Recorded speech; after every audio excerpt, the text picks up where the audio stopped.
namanya iman apa ini? Iman yang sepihak ini namanya. Hukum sepihak enggak masuk akal bagi saya. Sepihak. Itu aja mungkin tanggapan dari saya, Bang. Oke, saya tanggapi ya. Sebentar Pak Irman, 3 menit kita kasih ke Bang Ji. Nanti Bapak juga bisa menanggapi ya. Ini sebentar lagi Bang Zuma juga masuk. Silakan. Ini juga ada Pak Felix ya Pak Irman ya. Pak Felix nanti juga dari Kekristenan tapi suaranya belum nyambung. Silakan Bang Ji untuk menanggapi apa yang dikatakan oleh Pak Irman. Bang Satria, mohon untuk konfirmasi dari kubu ateis karena sudah mulai panas. Silakan. Oke. Maaf jika ada salah kata tadi ya. Tapi kalau manusia itu biasanya apa ya, istilah refleks. Kita harus mengerti ya, refleks. Refleks itu gerak tak sadar. Misalnya gini, tergantung manusianya, biasanya kan suka latah tuh. Emak-emak aja biasa suka latah tuh. Saya analogikan ke situ ya, biar lebih sederhana ya. Jadi biasanya kalau kita dikagetkan sama teman, "Wih, oh kampret lu," nah, kan biasa itu hal biasa itu. Dan saya tadi refleks, terkaget-kaget, terheran-heran. Kok ada aturan semacam itu? Artinya Tuhan tak adil. Artinya Tuhan pilih kasih. Bukankah Tuhan adalah pengadilan tertinggi dalam perspektif agama manapun? Itu poin di situ. Dan buat apa kita hidup jika kita sudah ditentukan masuk surga dan neraka? Gak logis banget. Ya kan, percuma kita hidup jika kita sudah dituliskan, ditakdirkan untuk masuk neraka. Percuma kita berbuat baik. Jadi, untuk orang yang udah ditakdirkan misalnya masuk neraka, atau orang yang sudah ditakdirkan masuk surga, semuanya bebas untuk melakukan apapun dong. Kalau memang tuntunan ayatnya seperti itu, kita bebas melakukan apapun, tanpa hukum bahkan. Untung ada negara kan. Jadi kita harus tarik juga ya, dalam segi humanisme atau sosiologis dalam hal ini, supaya kita dapat perlindungan. Untung aja neraka ini ada, negara ini ada hukum. Kalau nggak ada hukum, rusaklah kalau dituntun dengan ajaran yang seperti ini. Karena udah ditetapkan orang, udah masuk surga dan neraka. Itu artinya sesuka hati orang aja mau buat apapun. Misalnya saya berada dalam hal itu, walaupun tuntunan, misalnya tuntunan itu benar, saya akan jadi bandar narkoba. Nggak ada soal. Karena pengadilan di akhir saya udah ditentukan. Saya akan jadi koruptor. Nggak ada soal. Karena di akhir udah ditentukan. Ini kan sangat-sangat tidak masuk akal. Inilah rusaknya. Inilah rusaknya. Oh, panjang ya? Oh ya udah. Oke, sebentar. Pak Herman, mohon maaf kalau sebelum moderator untuk mengatakan silakan. Saya mencoba untuk adil di sini, walaupun saya moderator, saya Islam, tapi saya mencoba adil. Tadi Pak Herman juga panjang, karena Pak ini yang di Muslim ada 2, ada 3, dan di sini sudah ini ya. Nanti kita akan ini, ateis juga masih kita tunggu untuk masuk. Dan saya sapa dulu salah satu idola saya, Bang Zuma. Assalamualaikum warahmatullahi wabarakatuh, Gurunda. Waalaikumsalam warahmatullahi wabarakatuh. Khina, syukran. Masya Allah. Terima kasih Gurunda sudah hadir di Zoom saya. Oke, terima kasih. Silakan Pak Hirman untuk menanggapi. Ketika ada pemahaman atau konsep bahwa orang gila itu masuk neraka, anak bayi masuk neraka, dan yang di ujung dunia, bahkan di Papua ketika tidak mendengar ajaran Kristen juga masuk neraka, ini logika kita merasa terpentok-pentok, Pak. Ya. Saya merasa terpentok pintu. Silakan dijelaskan Pak Hirman. Saya tidak mengingatkan bayi ya, saya mengatakan orang gila sama orang yang tidak mendengar Injil ya. Jadi silakan. Karena ini banyak yang salah paham mengenai predestinasi. Allah tidak pernah mentakdirkan orang untuk masuk ke neraka. Orang masuk ke neraka karena dosa-dosa dia dan keadilan Allah. Ya, di dalam Roma 3 ayat 23 sudah dikatakan semua manusia telah berdosa. Oleh dosa Adam semua manusia telah berdosa. Karena Allah itu adil, dia harus menghukum dosa. Tidak ada satu agama di dunia ini yang lebih serius memikirkan dosa, bahwa dosa itu sangat menyakiti hati Allah dan dosa itu membuat Allah murka. Ya, seluruh dunia dibasmi oleh Allah oleh karena dosa, kecuali keluarga Nuh. Ya, Sodom dan Gomora dibasmi habis oleh Tuhan, mati semua kecuali ya keluarga Lot. Ya, demikian juga banyak bangsa-bangsa di Kanaan yang dibasmi oleh Tuhan semua karena berhala, ya. Jadi jelas satu-satunya agama ya yang sangat serius dengan dosa itu adalah kekristenan. Seluruh manusia itu sudah berdosa dan nasibnya semua masuk ke neraka. Ya, dosa di dalam Adam dan dosa di dalam perbuatan. Ya, kalau diukur menurut hukum Taurat, tidak ada satupun manusia yang selamat. Ya, melanggar satu hukum Taurat, melanggar seluruh hukum Taurat. Ya, itu sama dengan manusia yang sudah mendapat eksekusi, sudah mendapat hukuman mati. Ya. Jadi pilihan Allah itu sama dengan gerasi daripada presiden. Ya, dari semua orang yang sudah ditakdir, yang sudah mati akibat dosa-dosa mereka, ya, Allah memilih sebagian karena Dia kasih. Kalau mereka itu tidak dihukum karena dosa-dosa mereka, Allah itu tidak adil. Tapi kalau seluruh manusia dihukum masuk ke neraka, Allah itu tidak kasih. Bagaimana keadilan dan kasih Allah bisa berjalan bersama? Oleh karena itu, Allah menunjukkan kasih-Nya dengan memilih sebagian orang ya untuk diselamatkan. Ya. Di dalam ayat Kisah 2 ayat 23 ditentukan, sudah ditentukan siapa yang akan selamat, ya. Kisah 3 ayat 4 Kisah 13 ayat 48 yang ditentukan akan percaya. Kisah 9 Matius 24 ayat 22, orang-orang pilihannya. Matius 24 ayat 31, orang-orang pilihannya. Kalau Anda search di dalam Alkitab, semua yang selamat itu adalah orang-orang yang dipilih oleh Allah. Ya, itu ada ratusan ayat. Semua orang yang dipilih oleh ayat, mereka yang sudah ditentukan oleh Allah akan selamat. Mereka ini semua adalah yang sudah berdosa. Kalau Allah tidak memilih mereka, semua mereka masuk ke neraka. Itu penjelasan saya. Oke, sampai di situ, Pak Herman. Artinya jadi, saya underline dulu, Pak Herman, biar tidak menjauh. Artinya Tuhan sudah menentukan keselamatan, ya, sudah menentukan keselamatan. Oleh karena pilihan yang memilih adalah Tuhan, betul? Ya. Mereka tidak terpilih, mereka itu masuk neraka karena dosa-dosa dia, bukan karena tidak dipilih oleh Tuhan. Sama seperti begini, ya. Ada dua orang jalan ke Bandung, ya. Satu lewat Puncak, ya. Satu lewat jalan yang satu lagi, ya. Jalan Purwakarta, ya. Dua-duanya kecelakaan. Ya, dua-duanya kecelakaan. Yang satu ditolong, yang lewat Purwakarta ditolong karena nggak masuk jurang, dia selamat. Yang jalan di Puncak mati, tidak selamat. Sekarang orang itu mati karena tidak ditolong atau karena dia kecelakaan? Oke, analoginya saya bisa terima. Silakan Mr. G untuk membantahnya. Silakan. Itu kalimat yang sangat inkonsistensi, ya, Bang. Sangat-sangat inkonsistensi. Bahwa definisi adil tidak pilih-pilih pun dia tak paham. Itulah pentingnya akal untuk memahami dalil-dalil agama. Akal bagi saya number one. Karena kita harus memikirkan sesuatu agar kita memiliki keyakinan. Jika tak ada akal, habislah agama itu. Bagi saya begitu. Makanya orang gila itu tidak dalam hitungan. Karena akalnya nggak ada. Itu yang pertama. Yang kedua, dia menganalogikan aja itu blur bagi saya. Yang satu diselamatkan, yang satu lagi mati dengan terlantar atau tragis. Itu kan artinya nggak kasih, nggak adil. Bagi saya ini mendegradasi Tuhan. Sangat-sangat mendegradasi Tuhan ini. Ini luar biasa kekacauan demi kekacauan. Itulah pentingnya kita itu belajar, ya. Mungkin di awalnya Bapak ini kurang belajar untuk menafsirkan atau mengartikan itu. Ataupun memang si penulis bahkan tidak paham apa yang dia tulis. Atau asbabun nuzulnya udah dirubah. Karena nggak mungkin jika ada suatu kebenaran yang bertentangan dengan logika, rasionalitas, itu nggak mungkin. Apalagi soal tadi tuh, ya, dibilang bahwa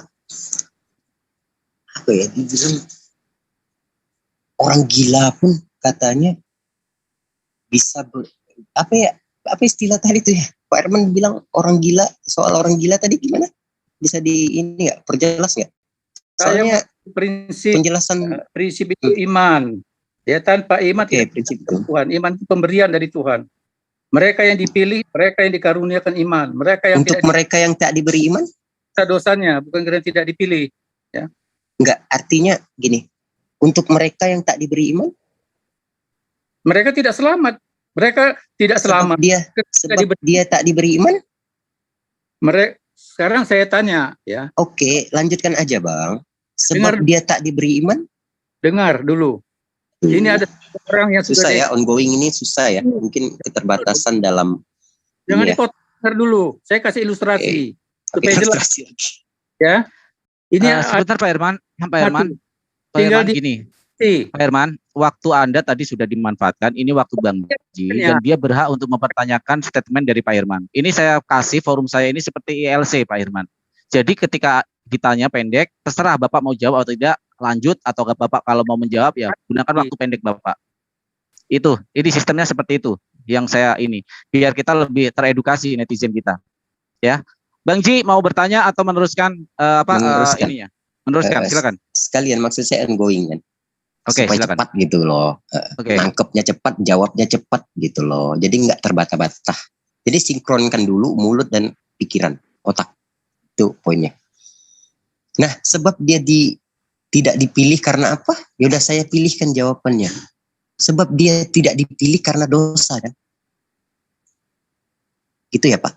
Sedangkan kalimat yang awal, orang itu udah ditentukan masuk neraka dan masuk surga. Terus ada lagi simulasi dosa. Bagaimana logikanya? Bagaimana agama ini yang dibilang benar? Gak ada kebenaran di situ. Justru ibarat dua kutub atau dua arus listrik yang ketemu sehingga menjadi korsleting, meledak, dia terbom, meledak. Itu kan parah. Thank you. Oke, terima kasih. Di sini juga ada Bang Rangga dari Kekristenan. Boleh Bang Rangga, tapi sebentar Bang Rangga ya. Saya harus memberikan waktu juga kepada Pak Herman karena ditujukan Pak Herman, habis itu dari Bang Herman terus ke Islam lagi baru ke Bang Rangga ya. Bisa ya Bang Rangga ya? Oke, Pak Herman, ditanggapi dulu tadi perkataan dari Mr. Ji bahwa ada kegilaan di sini ketika ada yang orang gila yang tidak bisa berpikir tiba-tiba sudah ditentukan masuk neraka seperti itu. Silakan. Orang gila ya, orang gila itu ya saya bukan orang gila ya. Jadi saya terlepas dari orang gila. Jadi saya menjelaskan prinsip sekarang. Saya ngomong prinsip. Jadi tadi saya ngomong prinsip itu berlaku bagi siapa saja ya. Jadi saya jelaskan ya. Di dalam Roma 3 ayat 23 dikatakan, semua manusia sudah berdosa setelah kehilangan kemuliaan Allah. Ya. Roma 3 ayat 10 dan 11, tidak ada yang mencari Allah. Jadi sama seperti seorang, katakan ada 10 orang, ya, pengedar narkoba, sudah dihukum mati, tinggal eksekusi, ya, 10 orang. Itu terjadi di seluruh dunia, terjadi di Amerika juga, penjahat-penjahat, sudah dieksekusi mati. Tapi kepala negara atau gubernur di Amerika memberikan gerasi, satu orang selamat. Itu selamatnya pertimbangan dia sendiri, ya, karena dia diskresi daripada dia sendiri. Ya, sekarang satu orang yang selamat. Apakah yang 9 orang itu bisa protes kepada presiden atau protes kepada gubernur? Kenapa kamu tidak berigasi kepada saya? Kenapa kepada yang satu orang itu? Ya, karena apa? Karena semua kejahatan harus menerima hukuman. Ya, pengadilan manusia saja menghukum manusia-manusia yang melakukan hukuman pidana, ya, hukuman mati. Ya, 10 orang yang dihukum mati, 1 yang diberi gerasi, apakah yang 9 bisa nuntut? Tidak bisa. Apakah yang pemberian gerasi itu menganggap dia tidak salah? Salah. Dia tidak mengampuni kesalahan orang itu, dia hanya memberikan pengampunan. Tapi tidak berarti bahwa orang itu tidak bersalah, bukan berarti bahwa kesalahannya dihapuskan, tidak. Dia tetap bersalah, tapi dia diberi pengampunan. Begitu kira-kira Tuhan bekerja di antara semua manusia yang berdosa ini. Jadi yang 9 orang itu mati bukan karena dia tidak diberi gerasi. Ya, mereka mati karena dia narkoba, mengedarkan narkoba. Karena itu mereka mati, bukan karena tidak menerima gerasi. Tolong dipakai logikanya. Logika itu dipakai yang benar, gitu aja. Ya. Oke, terima kasih. Logika dipakai yang benar. Luar biasa nih statement dari Pak Herman ya. Artinya dari Bang Ji ataupun Bang Satria tidak memakai. Oke, sekarang Bang Zuma. Bagaimana Bang Zuma menanggapi bahwa ada ajaran yang mengatakan bahwa ketika tidak tahu informasi tentang agama itu dan tidak beriman, dia masuk neraka. apapun itu. Orang gila yang tidak bisa berakal, tidak punya iman, artinya masuk neraka. Gimana perspektif Islam, Bang Zuma? Silakan Bang Zuma. Iya, baik. Bismillahirrahmanirrahim. Assalamualaikum warahmatullahi wabarakatuh. Waalaikumsalam. Jadi ketika berbicara mengenai teori ini kemudian yang menjadi materi iman dan akal ya. Bahwa pondasi utama itu adalah akal. Manifestasi iman seseorang, nilainya, kualitasnya itu dilihat daripada berfungsi akalnya atau tidak. Gitu. Sehingga Al-Quran itu banyak mengatakan inna fi dzalika laayatil liulil nah.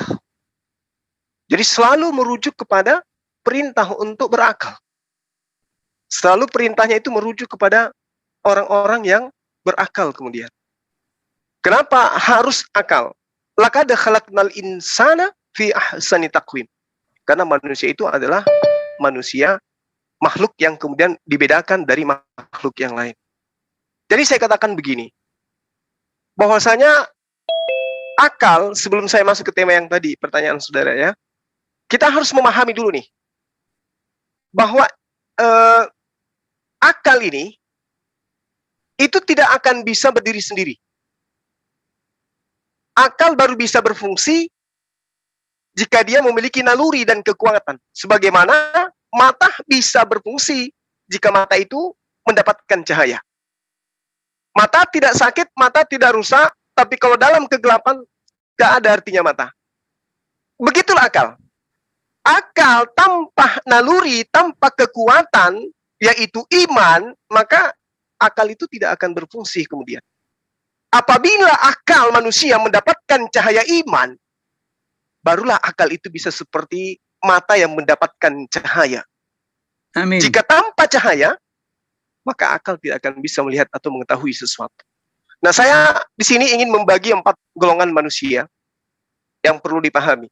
Yang pertama adalah seseorang yang tahu, yang berilmu, dan dia tahu kalau dirinya itu berilmu. Dia paham kalau dirinya itu tahu. Itu. Golongan ini tahu kalau dirinya berilmu, ya, orang berilmu yang tahu bahwa dirinya berilmu itu golongan orang yang berada pada level tertinggi. Manusia yang paling baik, yang sadar bahwa dirinya berilmu dan mengetahui bahwa sesuatu itu harus dikaji dengan ilmu. Yang kedua, golongan manusia yang tahu kalau dirinya berilmu, ya, tapi tidak tahu kalau dirinya itu seseorang yang berilmu, maksudnya seseorang yang memiliki ilmu, tetapi dia tidak tahu kalau dirinya itu berilmu. Golongan ini banyak kita temukan. Tahu, tapi dia tidak sadar kalau dirinya berilmu. Orang ini sebenarnya memiliki potensi dalam kemapanan ilmu. Akan tetapi dia tidak menyadari atau tidak memaksimalkan dirinya untuk kepentingan orang banyak. Kemudian yang ketiga adalah orang yang tidak tahu, ya, tidak memiliki ilmu. Orang yang tidak memiliki ilmu dan mengetahui bahwa ia tidak mengetahui dan tidak memiliki ilmu. Dia tidak memiliki ilmu dan dia tahu bahwa dirinya tidak berilmu. Ya, golongan ini adalah level manusia ketiga. Mereka yang mungkin masih dalam proses mencari apa itu ilmu. Dalam arti kata, orang yang mengejampingkan ilmu dan lebih mengedepankan dogma dan doktrin. Dan yang terakhir adalah orang yang tidak tahu dan tidak mengetahui bahwa ia tidak tahu. Nah, ini parah nih. Ini masuk ke dalam orang-orang yang seperti yang tadi itu. Orang yang mati akal, alias orang gila. Jadi orang yang tidak tahu dan tidak mengetahui bahwa ia tidak tahu, ini tidak ada hukum bagi mereka. Bagaimana kemudian orang mau dilandaskan sebuah hukuman, sementara aturan itu dia tidak tahu. Makanya Al-Quran dengan potensi akal dan iman, orang-orang yang sudah diberitahukan dan akalnya berfungsi tapi dia tidak mau mengikuti anjuran, maka kelak tempatnya adalah neraka. Kenapa? Akal tidak mendapatkan cahaya. Akal ditutupi oleh iman. Tanpa ada sinkronisasi antara akal dan iman. Contoh misalnya, ini saya kasih urai satu contoh yang sangat fantastik di dalam kehidupan umat Islam antara akal dan ilmu. Al-Quran mengurai begini. Surah Al-Baqarah ayat 179 ya, mudah-mudahan saya tidak keliru. Di situ dikatakan walakum fil qisas hayatu ya ulil albab la'allakum tattaqun. Ini hal yang sangat ditakuti oleh orang-orang non-Islam. Sangat ditakuti. Tapi inilah ya kekuatan Islam dibangun. Bahwasanya Islam dengan ilmu dan akal itu adalah sesuatu yang tidak bisa terpisahkan. Di situ diterangkan dalam surah Al-Baqarah, walakum fil qisas, bahwa di dalam hukum kisas kata Allah hayat. Di situ ada jaminan kehidupan. Untuk siapa? Untuk manusia. Maka seruannya ya ulil albab la'allakum tattaqun. Wahai orang-orang yang berakal, maka lagi-lagi yang dipanggil itu adalah orang yang berakal. Wahai orang-orang yang berakal, agar engkau bertakwa. Dalam hukum kisas yang bersumber dari Al-Quran, bagi kehidupan manusia, itu ada jaminan hidup bagi orang-orang yang berakal. Mari kita urai dengan sangat sederhana. Ketika hukum kisas itu diberlakukan kemudian, di mana hukum kisas itu lahir disebabkan karena adanya pelaku pembunuhan, maka tidak akan terjadi pembunuhan. Apa analisanya? Kalau aku membunuh, maka akibatnya aku akan dibunuh. Oleh karena orang-orang tidak mau dibunuh, maka orang tidak mau membunuh. Karena tidak adanya pembunuhan kemudian, maka kata Allah, walakum fil qisas hayatu ya ulil albab. Dengan adanya hukum kisas, maka engkau akan mendapatkan jaminan kehidupan. Siapa berani membunuh saya? Silakan. Kalau ada yang berani, berarti Anda sudah berani untuk dibunuh. Karena tidak ada yang berani untuk dibunuh, maka tidak ada yang berani membunuh saya. Itulah Al-Quran. Jadi kaidah hukum itu harus selaras antara akal dan iman. Akal dulu, baru iman. Kenapa? Manusia pada prosesnya kemudian bertumbuh dari anak, remaja, dewasa, dan mencapai kematangan berpikir. Dari situlah kemudian datang wahyu kepadanya. Datang kitab kepadanya. Ada Bible, ada Veda, ada Islam, ada Kristen, ada Hindu. Akalnya lah yang kemudian memfilter kebenaran itu. Jika keimanan yang disajikan oleh anak keturunan Adam itu sesuai dengan akal pikiran, maka itulah kebenaran sejati. Jadi kalau orang gila mau dihukum kayak mana? Mau dihukum orang nggak tahu hakim apa? Orang nggak tahu aturan, dikasih aturan, tidak mungkin bisa. Layaknya ada lampu merah, kemudian ada orang buta yang menerobos, ditangkap dan dipenjara, polisinya yang sakit. Kenapa? Karena dia tahu keterbatasan orang tersebut menyerobos lampu merah, karena memang dia tidak mempunyai kompetensi untuk itu. Lain cerita kalau akalnya sehat, matanya melihat, telinganya berfungsi, tapi yang dituhankan adalah makhluk. Nah itu berarti akalnya tidak berfungsi, cuman imannya yang berlaku. Demikian sementara, silakan. Terima kasih Bang Zuma. Masya Allah ya, seperti sebuah hukum kausalitas sebab akibat, kisos di sana, ada efek jera di sana, ada impactnya, ada punishment and reward. Terima kasih Gurunda, Bang Zuma, pemaparan yang luar biasa. Sekarang dari Bang Rangga ya. Tadi dari pihak Islam jelas mengatakan bahwa akal yang nomor pertama dan orang gila tidak bisa dihukum karena keterbatasannya dan tidak mengetahui hukum-hukum yang diterapkan karena akalnya memang sudah tidak ada. Akal tidak ada, tidak bisa dikenai syariat hukuman. Silakan Bang Rangga dari pihak Kristen untuk memaparkan argumennya. Silakan. Terima kasih. Pertama sebelum saya berargumen, saya ingin tanggapi yang semua katakan terakhir itu bahwa orang menuhankan makhluk itu salah. Tidak ada orang yang menuhankan makhluk. Kalau kami misalnya kalau turun kepada orang Kristen, kami menuhankan Yesus bukan Tuhan, tapi memang Tuhan Yesus adalah Tuhan dari awalnya gitu. Dan saya sudah jelaskan ini berulang.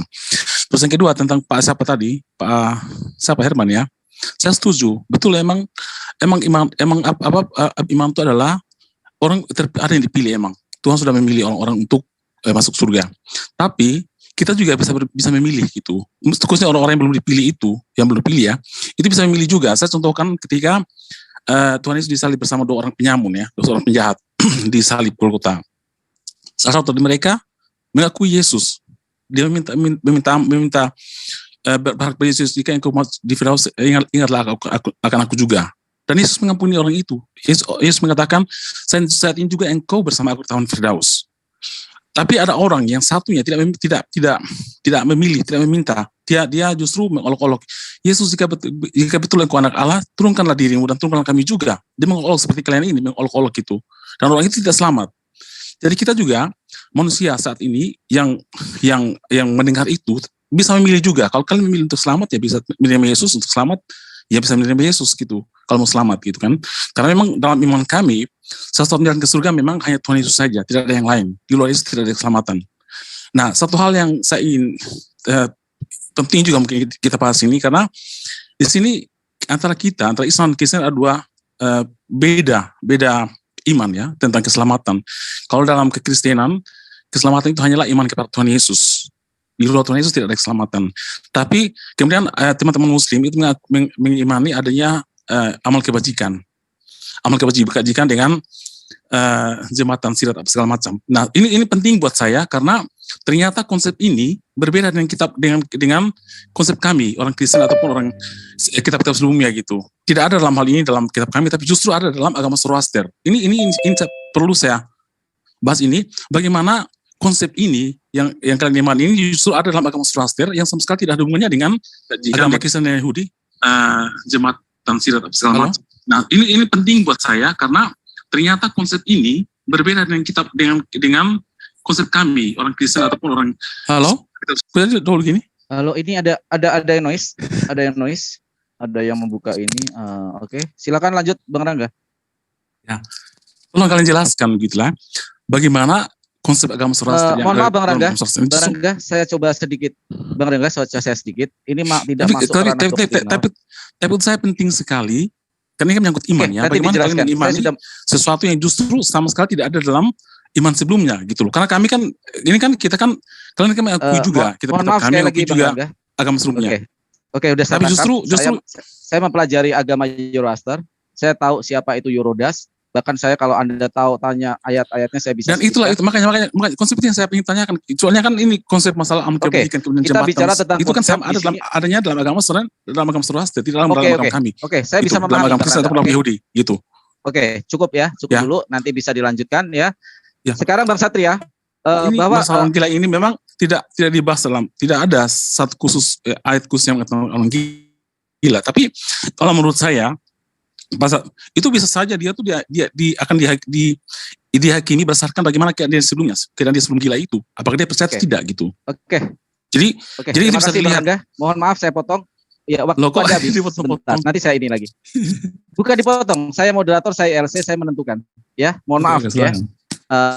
Jadi ini prosesnya seperti LC. Jadi kita sama-sama ini dan saya udah tangkap poinnya bahwa di dalam kitab Kristen sudah seperti di Jujur, Bang Rangga mengatakan tidak ada hukum seperti itu untuk orang gila secara khusus membahas itu. Oke, Bang Satria, bagaimana menanggapi hal ini bahwa ternyata memang tidak ada hukum yang menerapkan bagaimana orang berakal dan orang gila ini masuk surga dan neraka.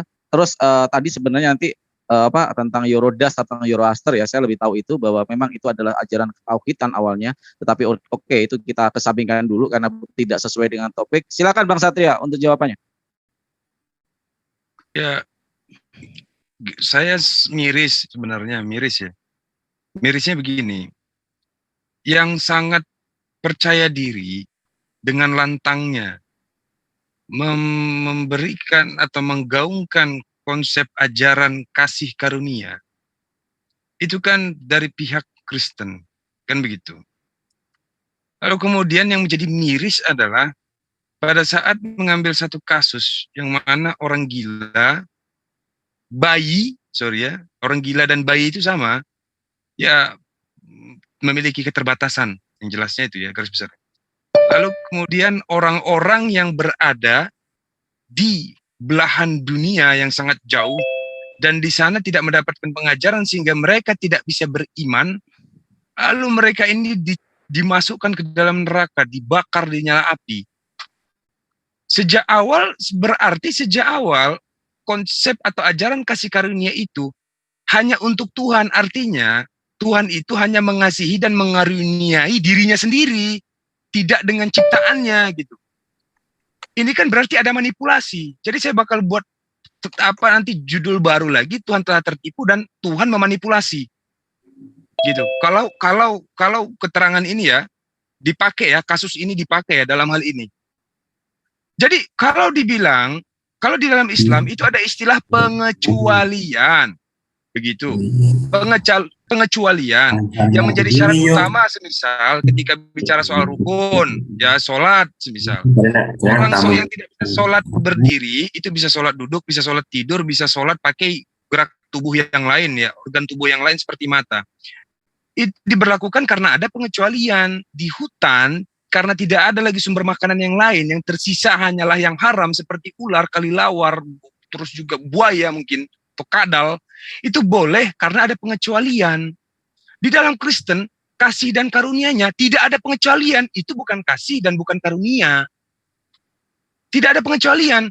Pokoknya semuanya sudah ditetapkan masuk neraka. Satu, poin pertama. Yang kedua, orang yang tidak beriman tidak bisa ditoleransi. Walaupun di sana tidak turun nabi, di sana tidak turun pendeta, di sana tidak ada ajaran, tidak ada pengajar, tidak ada guru. Yang jelas kalian orang-orang primitif yang di dalam hutan akan dibakar semua ke dalam neraka. Ini kasih karunia-Nya apa? Seperti apa? Ini saya juga jangan-jangan definisi kasih dan definisi karunia dari perspektif Kristen ini ada yang salah sepertinya. Jangan-jangan kita yang salah memahami definisi kasih dan karunia itu. Oke, terima kasih. Ya, itu aja mungkin. Oke, terima kasih Bang Satria.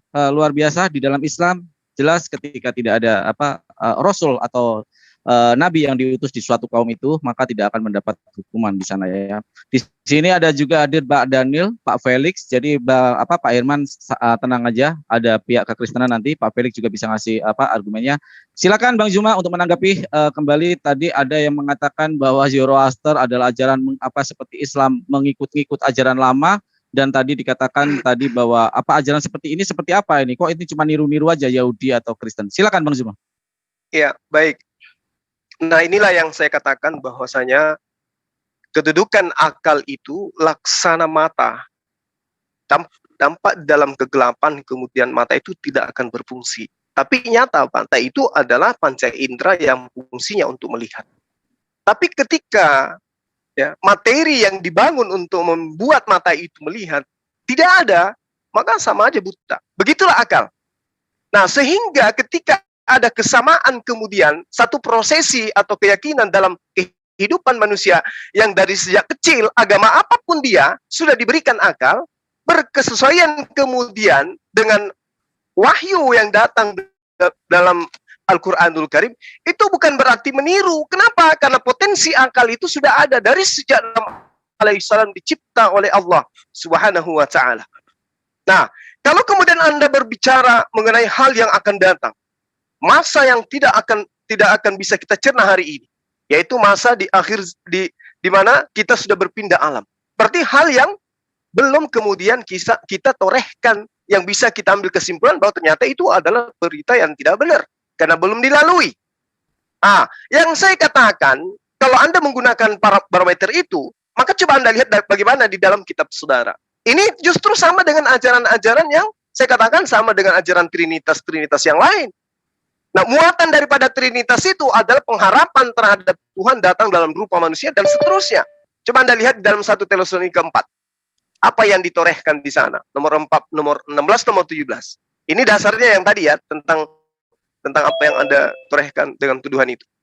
Sebab pada waktu tanda diberi, yaitu pada waktu penghulu malaikat berseru dan sesakala Allah berbunyi, maka Tuhan sendiri akan turun dari surga. Dan mereka yang mati dalam Yesus akan lebih dulu bangkit. Sesudah itu, kita yang hidup, yang masih tinggal, akan diangkat bersama-sama dengan mereka dalam awan, menyongsong Tuhan di angkasa. Demikian kita akan selama-lamanya bersama-sama dengan Tuhan. Ini belum terjadi, ini sudah harusnya terjadi, ya, dan belum terjadi. Tapi Paulus in the gang sudah mati semua. Padahal dia harus hidup untuk kemudian menyongsong dia datang. Itu poin. Oke. Nah, lalu kemudian terkait dengan apa yang diterangkan oleh sahabat saya tadi, dikatakan begini dalam Al-Quran. Bismillahirrahmanirrahim. Man ihtada fa innama yahtadi li nafsi. Wa man dalla fa innama yadillu 'alaiha. Wa la taziru waziratu wizra ukhra. Wa ma kunna mu'azzibina hatta nab'atha rasula. Semoga saya tidak keliru. Di situ dikatakan bahwa barang siapa berbuat sesuatu dengan petunjuk Allah, maka sesungguhnya itu untuk keselamatan diri dia sendiri. Dan barang siapa tersesat melakukan satu perbuatan yang keliru, maka sesungguhnya kerugian itu untuk diri si pelaku itu sendiri. Dan seorang yang berdosa tidak dapat memikul dosa orang lain. Lalu Allah mengatakan, wa ma kunna mu'azzibina hatta nab'atha rasula. Tetapi Allah tidak akan menghukum sebelum Allah mengutus seorang rasul.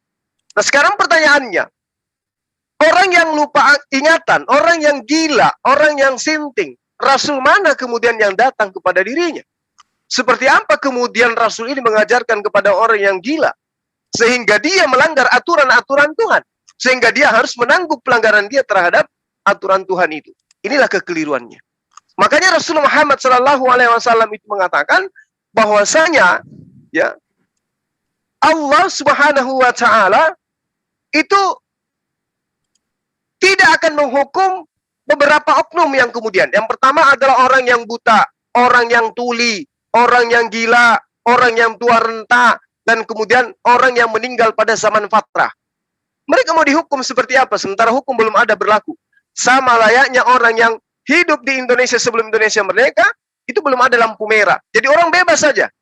Mau melintas sekencang apapun bebas saja. Tidak ada aturannya, karena memang belum ada aturan. Nah, itulah yang diterangkan oleh Islam. Nah, terkait dengan saudara yang mengatakan bahwa dalam Kristen itu harus ada orang gila pun masuk neraka dan seterusnya. Memang itu betul. Karena ada perintahnya beritakanlah Injil kepada seluruh makhluk. Orang gila termasuk makhluk. Barang siapa yang percaya baptis, yang tidak percaya hukum.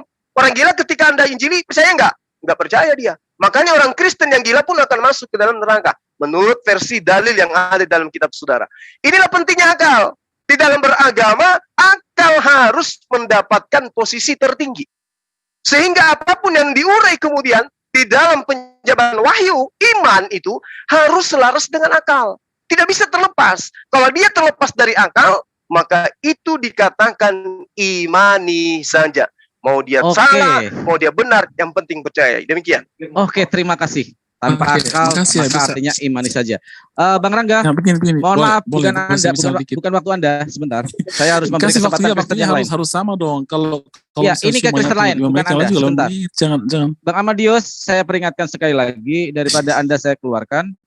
Saya moderator dan saya berhak. Ini sistem ILC dan saya juga adil. Ini ke teman Kristen Anda sendiri, bukan kepada Anda. Ya, Pak Felix, silakan untuk tanggapannya Pak Felix untuk bersuara. Habis ini ke Pak Hirman. Setelah Pak Felix, silakan Pak Felix. Baik, terima kasih Bung Farhan. Selamat malam Bung Suma, pengembara akal, teman-teman semua ya. Bung malam Daniel, Bang, malam. Ya, Bung Rangga. Ya, terima kasih kesempatan diberikan kepada saya. Ya, ini soal iman dan akal ini kan saya pikir beberapa waktu lalu kan kita pernah bahas ya. Dan di situ saya kemukakan bahwa sebetulnya ada rasio ilahi dan rasio insani. Yang disebut rasio ilahi itu kan yang memberikan wahyu atau yang menyampaikan firman. Sementara rasio insani ini kan yang menanggapi, baik itu yang berpikir maupun yang menuliskan. Lalu terjadilah kitab suci. Itulah sebabnya saya katakan bahwa kitab suci apapun di dunia ini itu menunjukkan proses rasionalisasi. Artinya rasionalisasi rasio ilahi maupun rasio insani. Dengan kata lain saya katakan bahwa memang sangat ditekankan akal ya. Itu terbukti dari adanya tulisan itu sendiri. Jadi bagaimana kita bisa memahami kalau rasio itu tidak berproses. Jadi benar-benar semua kitab suci itu menekankan pentingnya penggunaan rasio secara maksimal. Lalu kita berbicara tentang iman. Kalau dulu belum ada BMKG, mungkin iman itu kita katakan begini, besok turun hujan ya. Padahal kita belum tahu. Akan tetapi saya katakan bahwa sebenarnya iman itu kan sejenis akal ya, yang berusaha untuk menerobos sesuatu yang belum diketahui. Nah, di sini maka saya sepakat bahwa iman dan rasio itu kan harus berjalan ya, seiring. Ya, secara filosofis harus saya katakan bahwa iman itu sejenis rasio yang menerobos ketidaktahuan manusia. Jadi ada semacam lompatan begitu, akan tetapi bagaimanapun juga rasio dalam diri manusia itu kan harus ya menerangkan mengapa sampai begini dan bukan begitu. Misalnya, ya. Yang berikut mengenai doktrin predestinasi ini kan tidak semua orang Kristen mengimani kata mengikuti itu ya, menganut ajaran predestinasi. Kita tahu dalam sejarah predestinasi ini kan dari Calvin ya. Ini Calvinism. Jadi Tuhan telah menentukan orang yang selamat dan tidak selamat sejak kekal. Ini masih menjadi bahan diskusi. Tidak semua orang Kristen menyetujui hal itu. Mengapa demikian?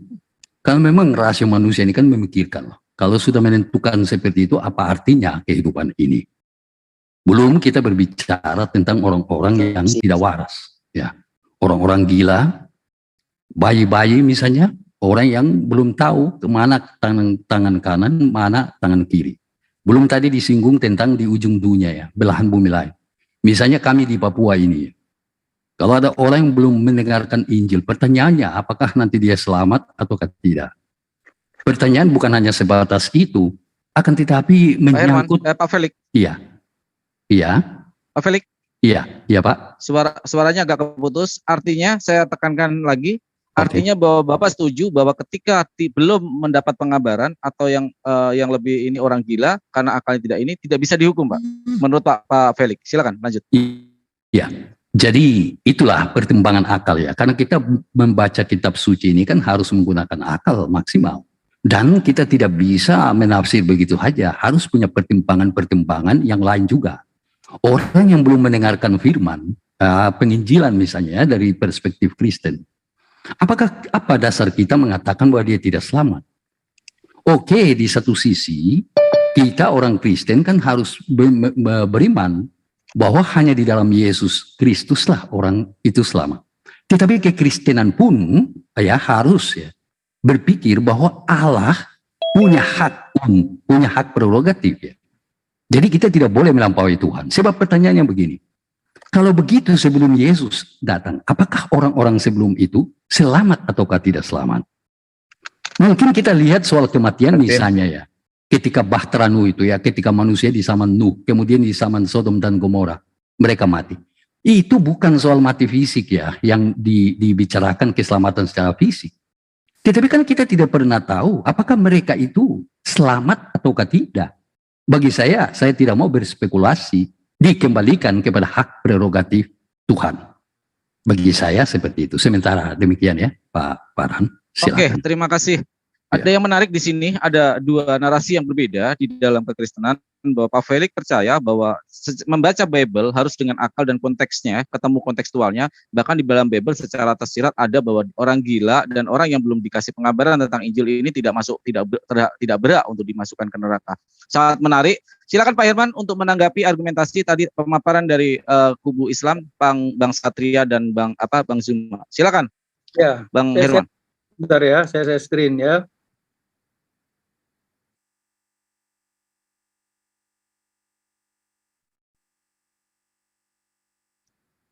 Ya, jadi saya gedein ya beberapa ayat ya sebagai bukti ya.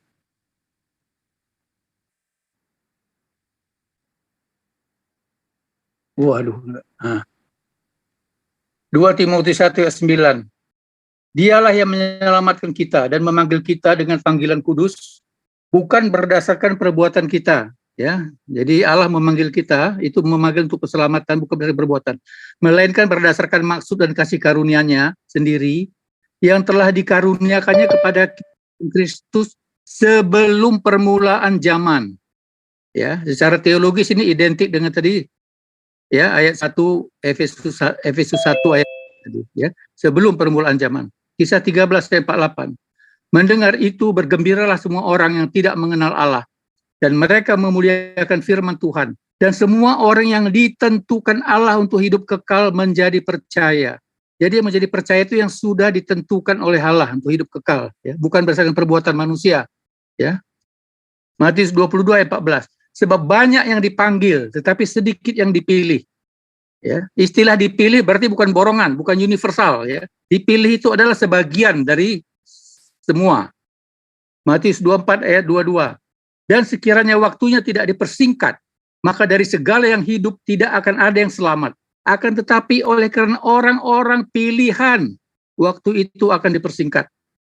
Lukas 18 ayat 7. Tidakkah Allah akan membenarkan orang-orang pilihannya siang dan malam berseru kepadanya?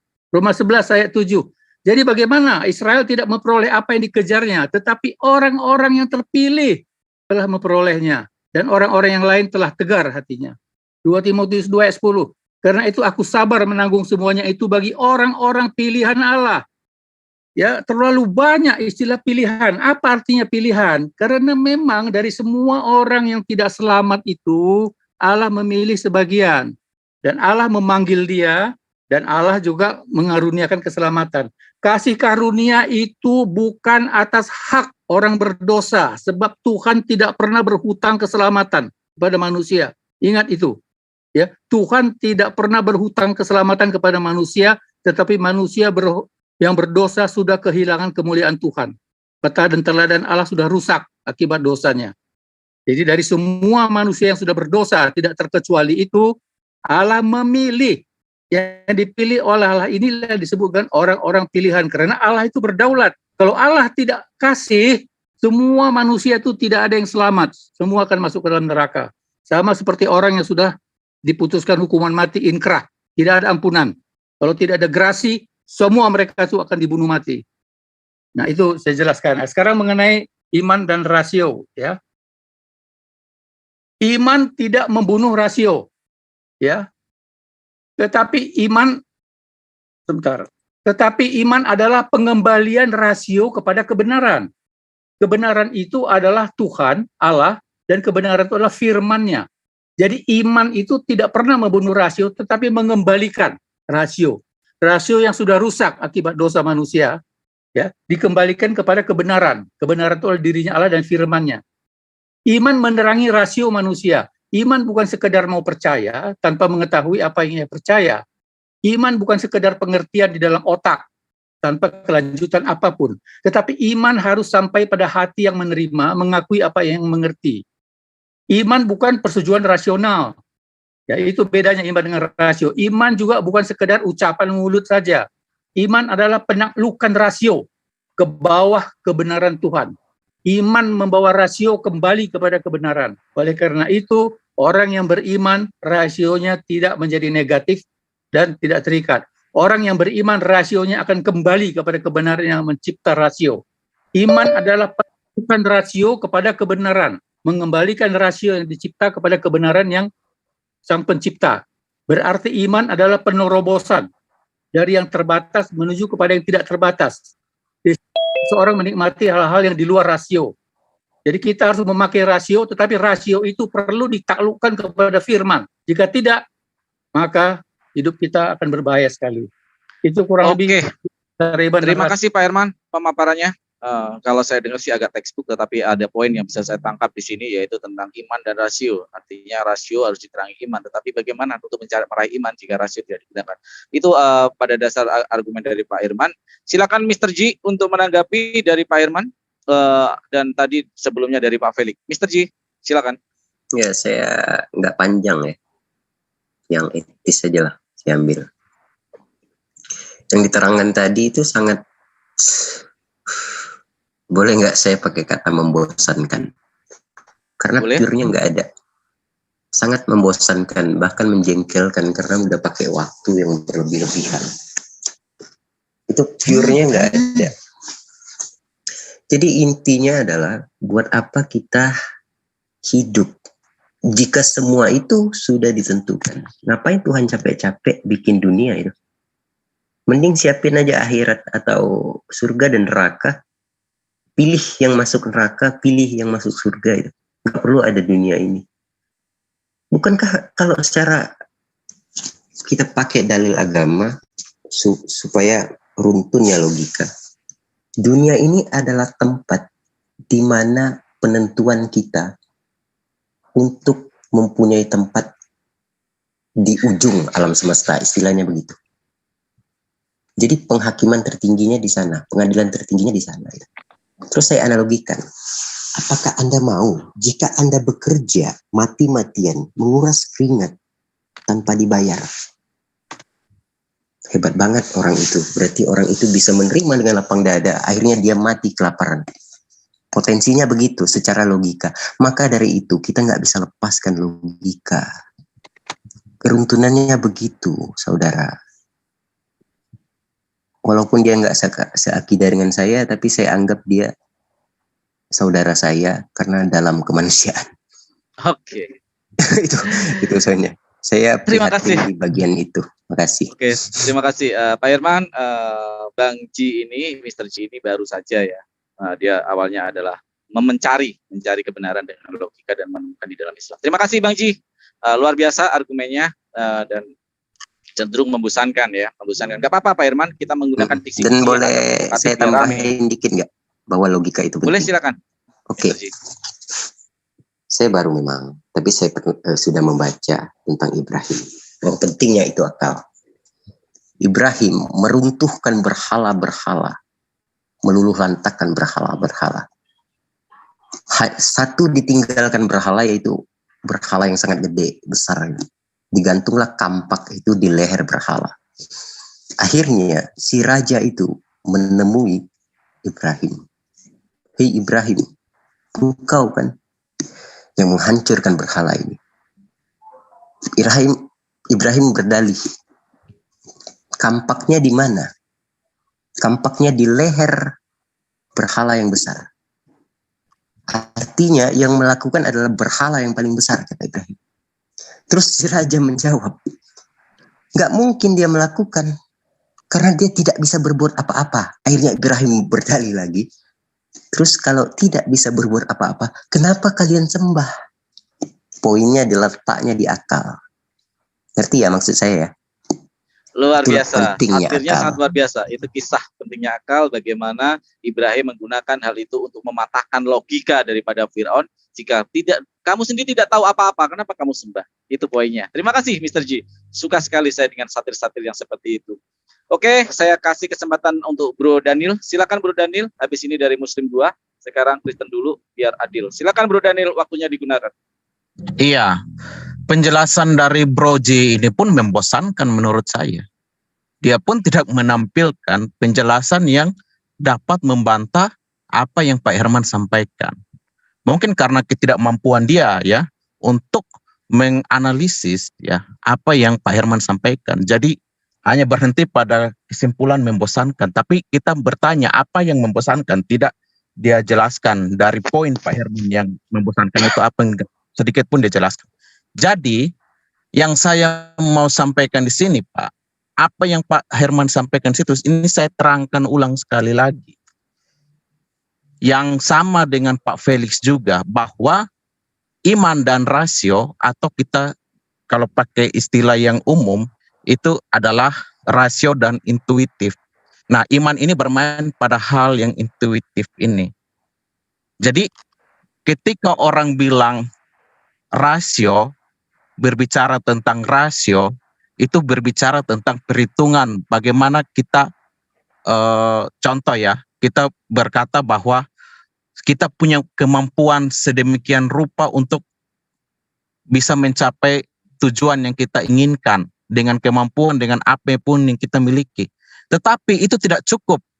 Orang tentu menyadari dia memiliki kemampuan itu, tetapi kalau dia tidak memiliki keyakinan untuk melangkah, maka itu akan gagal.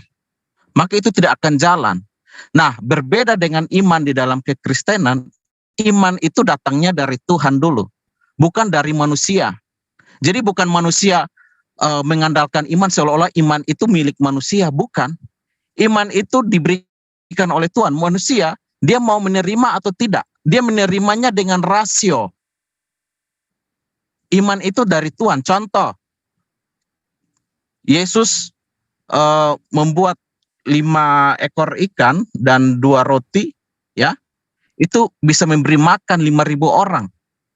Ya, secara rasional murid-murid tidak mungkin apa yang diminta Yesus ini dapat memberi makan banyak orang itu. Iman itu dilakukan oleh siapa? Iman itu diberikan oleh siapa? Oleh guru mereka, oleh Tuhan. Dan ketika itu terjadi, murid-murid tidak bertanya dengan rasio mereka, oh ini kamu sulap ya, oh ini kamu sihir ya, enggak. Jadi ketundukan rasio terhadap iman, betul yang Pak Herman bilang. You mau percaya atau tidak, rasional manusia itu ya tidak mampu melampaui, tidak mampu memikirkan apa yang Tuhan lakukan, apa yang Tuhan kerjakan. Otakmu itu terlalu kecil untuk memahami pekerjaan Tuhan, bro. Jadi ini yang saya bilang, apa yang dia bilang tadi soal membosankan, ini ketidakmampuannya dalam memahami pernyataan orang. Itu saja, mungkin Pak Herman silakan tambahkan. Terima kasih, bukan Pak Herman lagi, sudah dua, Bro Daniel. Jangan mengatur moderator untuk kepada siapa. Dan saya sambut dulu yang baru datang dari ateis, yang tadi sore sudah hadir dengan pemikiran yang sangat luar biasa dari Mr. Karen Lee, sudah hadir di tempat kita. Ini akan menjadi malam yang panjang dan malam yang panas, karena sudah hadir dari pihak ateis, yang pasti akan mempertanyakan dari pihak Kristen maupun dari pihak Islam tentang bagaimana sebuah roadmap menuju sebuah kebenaran yang bersifat absolut. Selamat malam, Mr. Karen Lee. Mr. Karen Lee, selamat malam. Selamat malam. Maaf teman-teman, saya lambat gabung ya, karena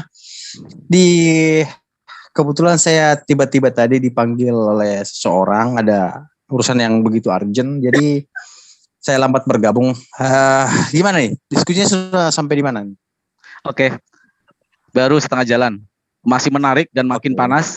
Silakan untuk menyimak satu putaran sambil mendengarkan apa yang disampaikan secara konteks. Oke, sekarang pada tim Muslim, kepada Bang Satria dulu, bagaimana menanggapi jawaban? Asik nih, saya suka dengan diksi dari Daniel, membosankan juga, artinya pesewar semakin panas suasana malam ini. Bang Satria silakan untuk menanggapi apa yang dikatakan oleh Bang Daniel, sama tadi sedikit yang disampaikan sama Pak Irman. Silakan, Bang Satria.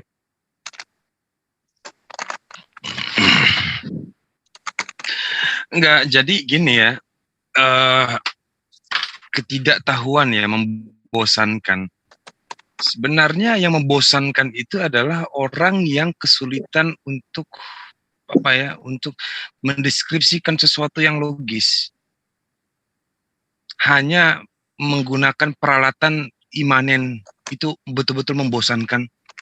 Betul-betul sangat-sangat membosankan itu, apalagi di tahun 2022. Bosan banget dengar itu. Hanya menggunakan peralatan keimanan, ya, lalu mengenyampingkan aspek-aspek logis, rasio, ya jelas itu akan terdengar membosankan sekali. Padahal kita sepakat room ini dibuat, judul kali ini dibuat untuk menuntut, untuk memburu hal-hal yang lebih logis sebenarnya. Kita bukan mencari kita bukan sedang rapat mencari kesepakatan bahwa yang mana yang benar dan mana yang salah. Kita sedang mencari tahu yang mana yang logis dan mana yang tidak logis. Kan begitu. Bagi saya iman itu harus logis. Kalau iman yang tidak logis, jangan salahkan orang yang menyembah batu kerikil. Kan begitu. Jangan menyalahkan orang yang menyembah daun kering. Jangan menyalahkan orang yang menyembah cicak.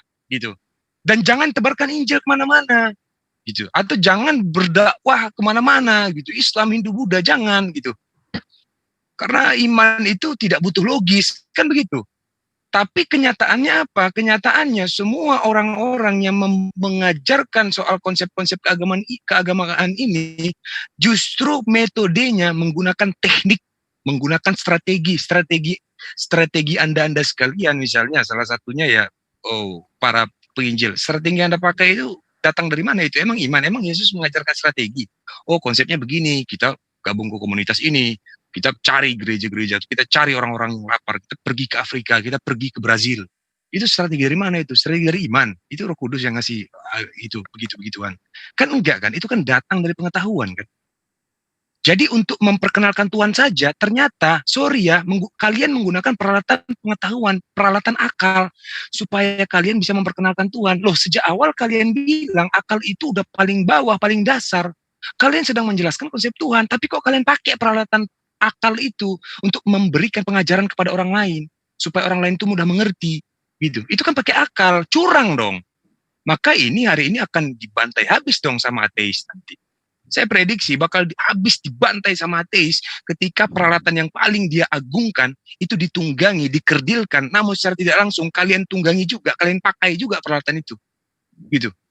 Okay. Jadi kok dualisme banget, saya nggak suka dengan dualisme. Saya bilang, dialog itu harus telanjang daripada dialog itu menggunakan atribut atau pakaian kemunafikan. Jangan begitu dong, pakaian munafiknya kita lepaskan, kita telanjang bulat sekarang. Gitu, itu yang saya mau dari tadi. Maka saya nggak mau komentar apapun perkataan atau keterangan dari tadi yang membosankan, saya nggak mau komentar itu. Saya bakal tegaskan berkali-kali, saya akan ingatkan berkali-kali soal ini. Itu ya, balasan Bro Daniel ya, yang apa yang dimaksud membosankan. Oke. Masih lanjut, Mas Satya? Enggak, karena membosankan dari saya ya.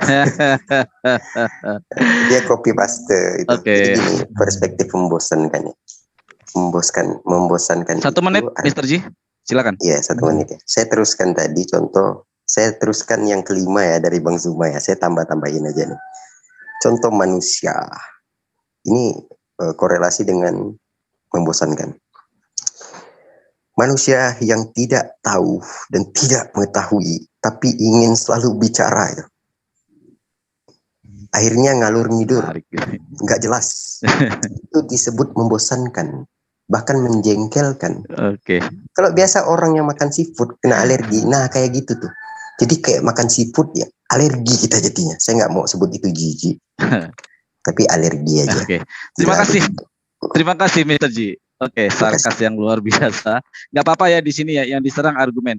Sekarang nanti saya ini aturan mainnya ini seperti ILC dan validator kita adalah dari ateis. Mr. Karenli, Anda berhak untuk memotong tetapi dengan cara yang bagus untuk mematahkan logika dari Islam maupun Kristen. Mr.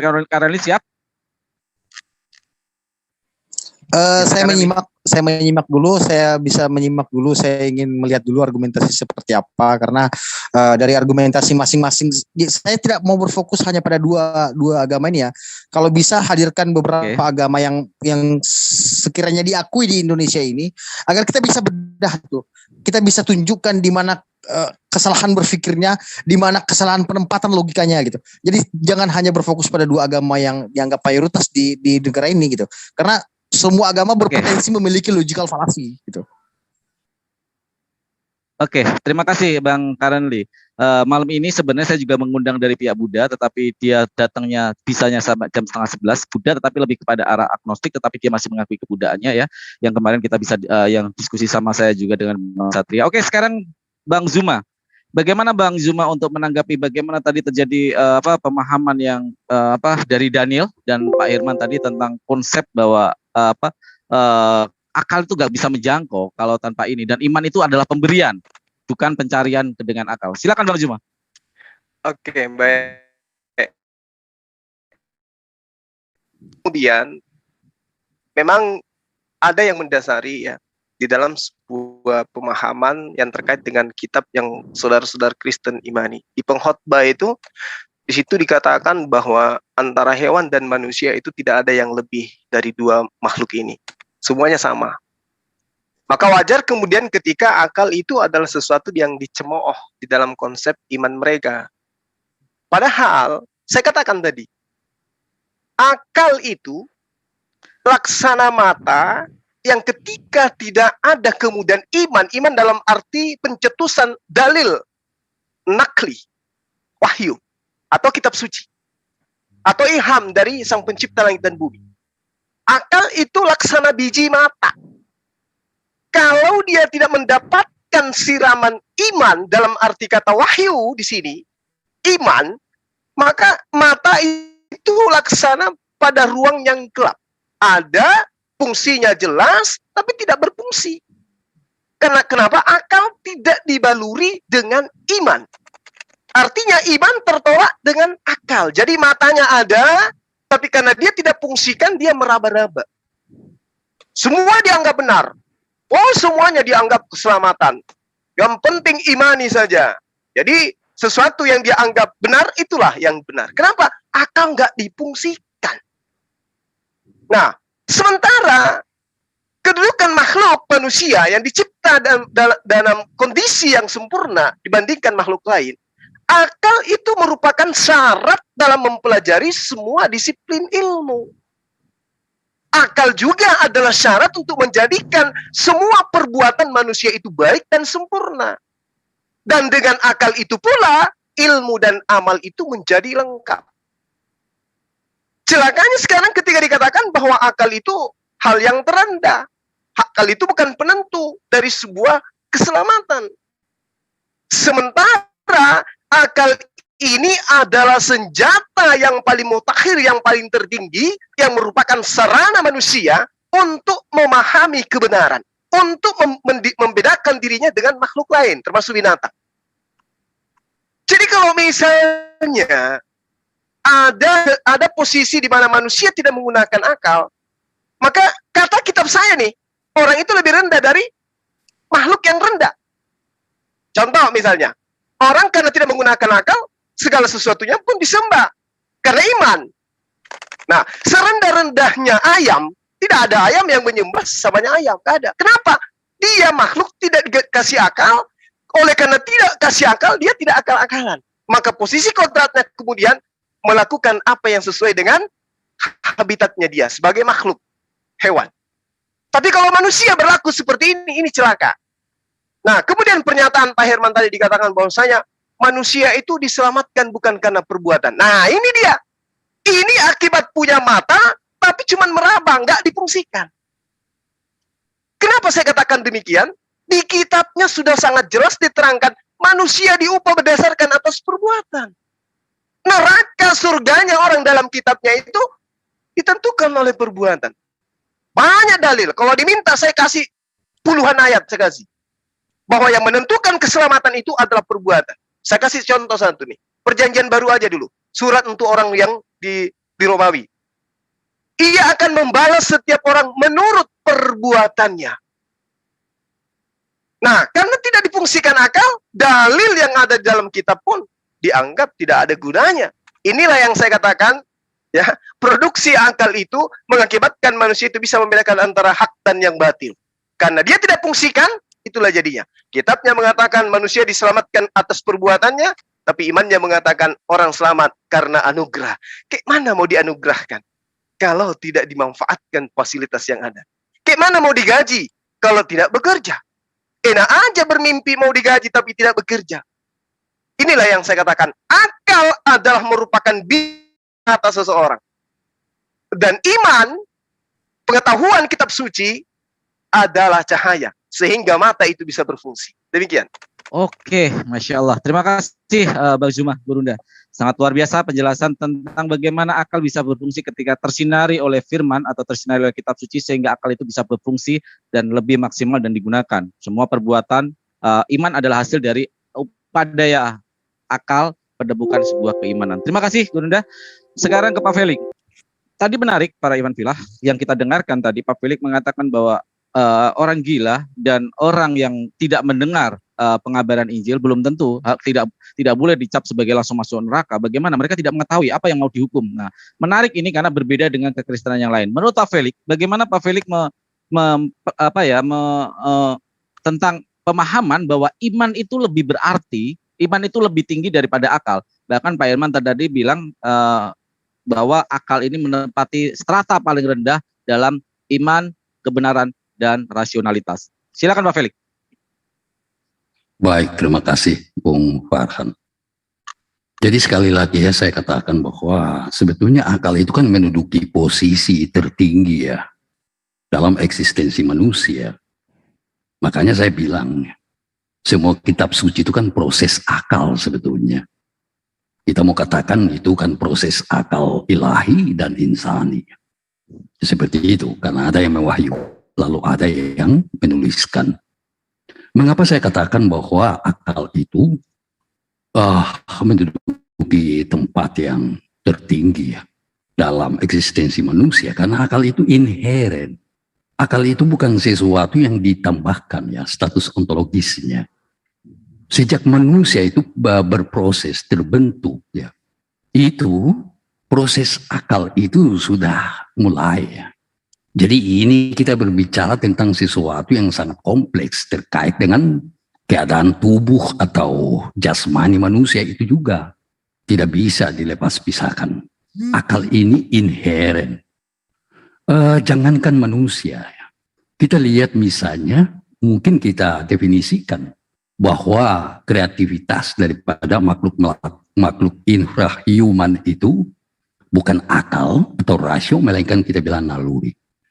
Akan tetapi ini masih debatable. Sebab kita lihat bagaimana itu burung-burung bisa memberikan makan kepada anaknya ya. Memang betul kita katakan bahwa itu dia ke sana kemari begitu dan tidak ada perkembangan. Akan tetapi kita mau lihat ini kan fungsi rasio. Ya, di satu sisi individu itu dibentuk oleh lingkungan. Tetapi di sisi lain individu dapat membentuk lingkungan sesuai dengan apa yang dituju oleh rasionya. Ini kita sebut sebuah proses evolusi sementara berjalan. Ya, bagaimana itu tikus-tikus ini mengambil kain-kain, ya. Bagaimana dia memberikan makan kepada anaknya. Ini proses rasionalisasi sementara berjalan pada tingkat kehewanan. Artinya makhluk intrahuman yang bukan manusia. Itulah sebabnya kekristenan sebetulnya sangat menekankan menggunakan akal. Nah, semua doktrin-doktrinnya, ini kita membaca Alkitab, rasio kita itu kan harus kuat. Itulah sebabnya saya katakan, di satu sisi, kita orang Kristen ini kan hanya percaya bahwa keselamatan di dalam Yesus Kristus. Tetapi di sisi lain, kita pun ya diharuskan untuk memikirkan bahwa orang-orang yang tidak berbuat dosa ini kita kembalikan kepada hak prerogatif Tuhan. Jangan pernah kita katakan bahwa mereka itu sudah pasti tidak selamat. Ya, ini bukan berarti bahwa kita melenceng daripada ajaran Kristen. Tidak. Tapi kalau kita membaca Alkitab dengan hati nurani yang sungguh, dengan rasio yang sangat kuat, pasti kita punya pertimbangan seperti itu. Saya mau katakan bahwa firman Tuhan ini progresif. Ya. Jadi kita tidak bisa taruh pada sejarah masa lampau saja dengan doktrin yang seperti itu misalnya. Akan tetapi ini progresif ya. Keselamatan itu kan terbuka, progresif. Ya seperti itu. Saya pikir sementara dari saya. Demikian Pak. Oke, silakan. Terima kasih. Ada perbedaan yang sangat fundamental di sini antara Pak Felix dan Pak Herman, tetapi nggak apa-apa. Ini adalah sebagai sebuah dialog yang memang saling menelanjangi, tidak terkait dengan apapun itu. Pemahaman boleh berbeda. Silakan Pak Herman untuk memberikan sebuah argumen tentang bagaimana argumentasi dari Pak Bang Satria tadi, dari Bang Zuma, atau bahkan dari Pak Felix sendiri. Silakan Bang Herman. Ya, pertama soal ateis ya. Ateis ini bukan tanpa agama ya, karena rasionya lah agama dan Tuhannya. Dan dia menuhankan dirinya sendiri. Rasio itu menjadi absolut baginya dan merasa diri sendiri yang paling benar. Itu biasa ateis itu begitu. Rasio manusia adalah ciptaan, terbatas. Dan itu saya bantah. Itu saya bantah. Itu saya bantah. Silakan Pak Randy. Itu jadi tidak bisa kemudian asumsi yang Anda bangun lalu berusaha Anda giring opini orang, opini publik untuk menganggap bahwa ateis itu sebenarnya adalah orang yang menuhankan dirinya. Salah. Justru kami kaum ateis adalah orang yang sangat rasional dan ingin mempertanyakan tentang klaim kebenaran masing-masing agama. Tidak itu agama A, B, dan C, tapi kita mencari kebenaran itu. Justru kami belum menemukan kebenaran yang dianggap sebagai kebenaran mutlak dan absolut, makanya kami tidak memiliki satu keyakinan. Jadi salah ketika Anda menganggap bahwa agama kami adalah diri kami sendiri dan kami menuhankan diri kami sendiri. Salah. Itu salah. Saya bantai. Terima kasih Mr. Kanali. Pak Herman, saya aturan mainnya saya ini tekankan lagi kepada peserta semua. Sebentar Pak Herman. Pada narasumber semua. Dia tadi. Oh iya diam aja. Bukan. Pak Karenli di sini adalah sebagai validator. Dia berhak mempertanyakan dan nanti silakan jawab argumentasi Bapak. Dia di sini fair. Dia juga akan mempertanyakan Islam, mempertanyakan Kristen. Inilah gunanya 3 perspektif. Kalau pendapat dia berbeda nggak ada masalah. Ya, jadi saya katakan ateis itu agamanya adalah rasionya. Karena dia mengabsolutkan rasio baginya. Rasio itu adalah ukurannya. Ya, ateis itu memperilah dirinya sendiri, playing God.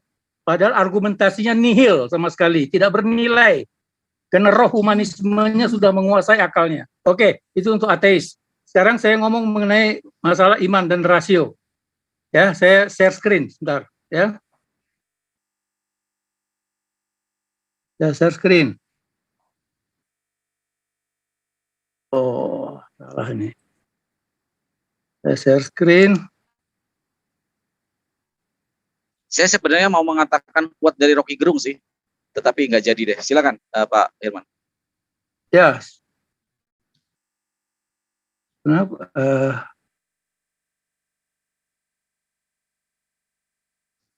Ya. Bisa kelihatan ya.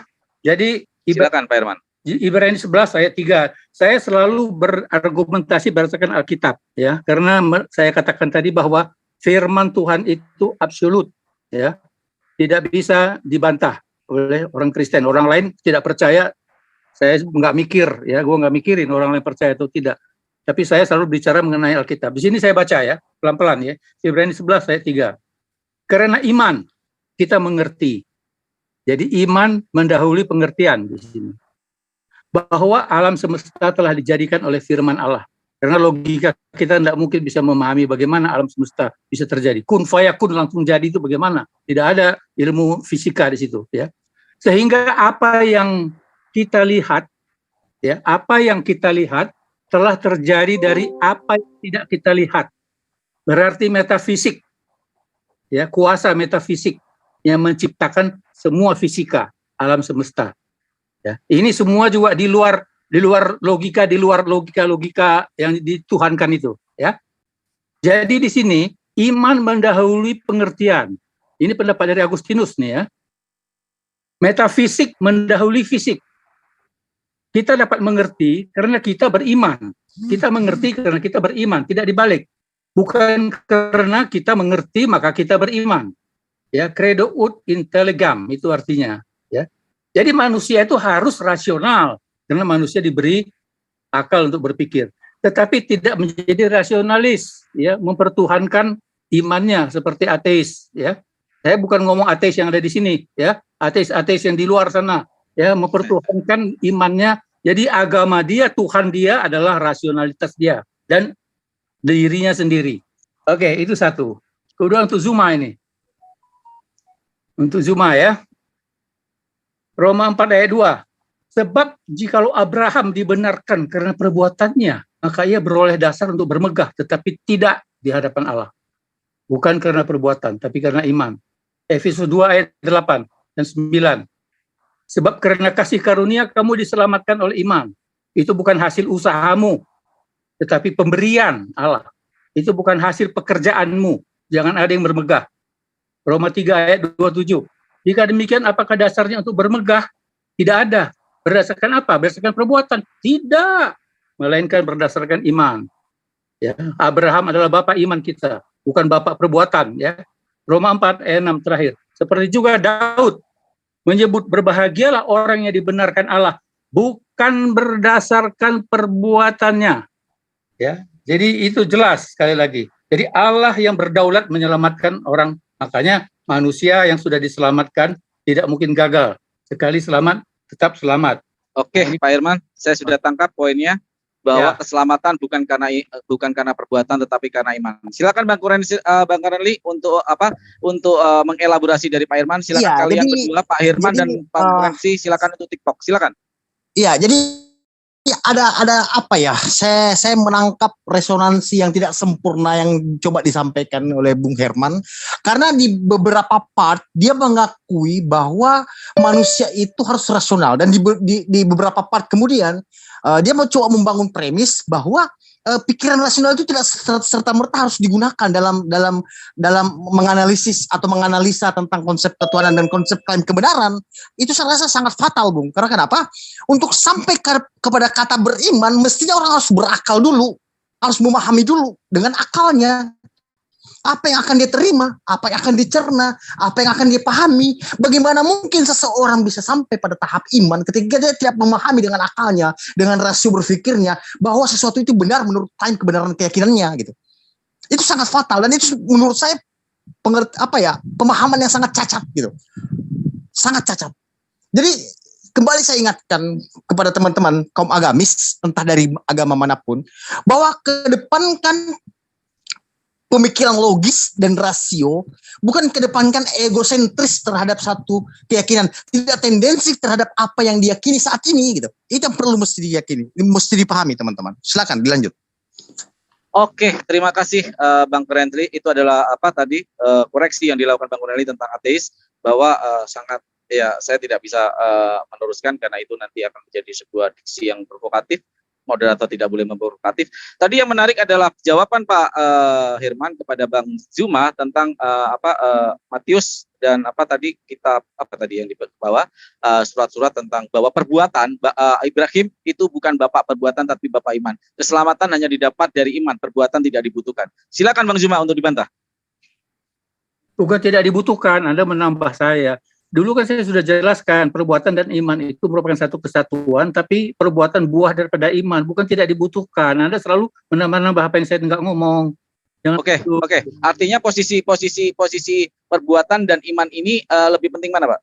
Bukan lebih penting, itu merupakan satu kesatuan, tetapi perbuatan itu adalah buah daripada iman.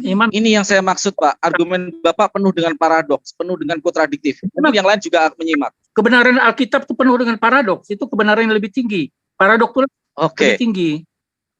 Oke, paradok lebih tinggi. Nanti kita tanya dan kita elaborasi kata paradok ini. Silakan Bang Juma untuk membantah argumen-argumen dari Pak Herman. Tafadhol.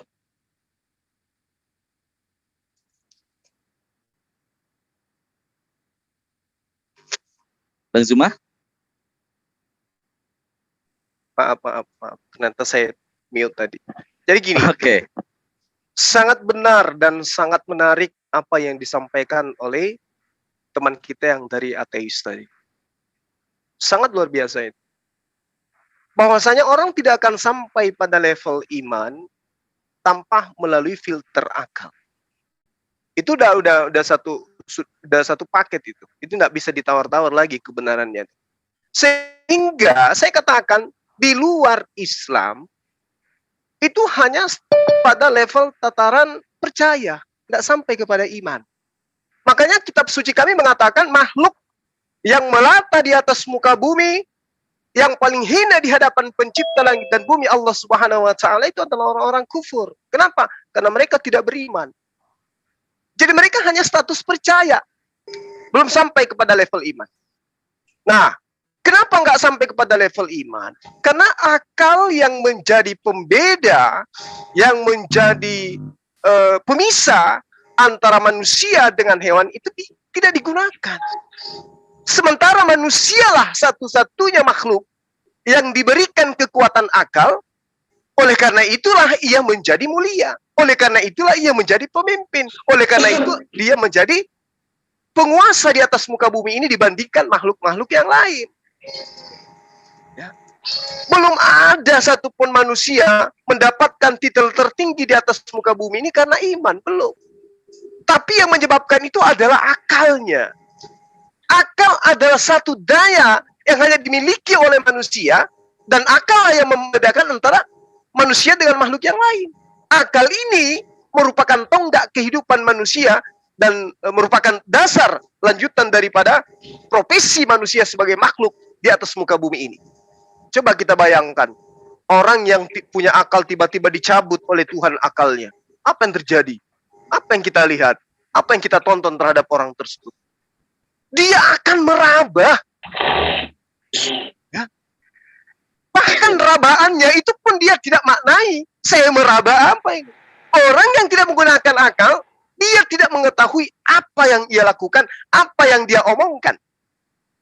Sehingga orang yang tak berakal itu diperdengarkan suara, diperlihatkan sesuatu penampakan, tidak ada respon. Kenapa? Akal nggak berfungsi. Sehingga ajaran di dalam sebuah paradigma berpikir yang mengharuskan dia sebagai manusia mencari sumber kebenaran itu berdasarkan akal itu tidak lagi digunakan. Sehingga goresan-goresan ilahi atau goresan-goresan pengajaran yang bertinta emas pun tak mampu untuk ditelaah. Kenapa saya mengatakan demikian? Lagi-lagi membawa ajaran Abraham. Bayangkan, Pak, saking akalnya nggak dipakai. Jangankan mengatakan hukum Abraham itu tidak berlaku tentang perbuatan. Kejadian 17 nomor 14. Siapapun di antara kamu yang tidak bersunat, maka hukumlah dia. Karena dia telah melanggar peraturan. Tapi karena akal nggak berfungsi, Pak, itu dianggap sebagai sesuatu yang tak ada artinya. Orang yang berakal, Pak, orang yang tak berakal, Pak, ketika ada api unggun di depannya, dia akan berjalan terus. Orang yang tidak berakal, berjalan. Tapi yang terlihat kemudian adalah orang yang gila, ketika dia melihat api, dia pun tidak berani untuk nyeberangi api itu. Jadi beda orang yang nggak berakal dengan orang gila sekalipun. Nah inilah kedudukan ketika ada sesuatu yang kita percayai tidak didasari oleh filter akal. Orang mengatakan, Terkutuklah orang yang tidak melakukan perbuatan, tidak memenuhi, tidak mematuhi Torah dengan perbuatan. Tapi karena tidak difilter dengan akal, hal itu bukan hal yang penting. Yang penting saya imani aja. Pokoknya saya nggak peduli.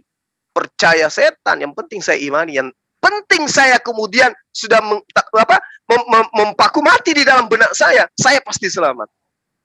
Nah, ini sama halnya orang yang memegang bara api, Pak. Bara api itu udah nyata-nyata panas. Tapi karena iman mengatakan, bara api ini dingin. Pasti dingin. Loh, iman saya mengatakan kok, meski akalnya mengatakan ini pasti panas. Tapi karena imannya disentuh bara api itu, melepuh tangannya. Celakanya, kalau sudah melepuh, akalnya masih juga tidak berfungsi. Nah, inilah yang kemudian saya katakan kepada saudara-saudara. Agama kami, agama Islam, agama yang sangat menghargai akal. Dalam Islamlah agama yang mula-mula, ya, yang mengatakan akal itu adalah sesuatu yang erat persaudaraannya dengan iman. Akal, iman itu adalah sesuatu yang tidak bisa terpisahkan. Kenapa? Karena itu tadi, mustahil dapat mencapai taraf iman kalau tidak menggunakan akal. Mustahil. Mustahil itu. Percaya yang ada. Percaya. Anda asal percaya, itulah yang terjadi. Saya kira begitu, sahabat. Terima kasih. Oke, terima kasih Bang Juma. Luar biasa penjabaran-penjabarannya.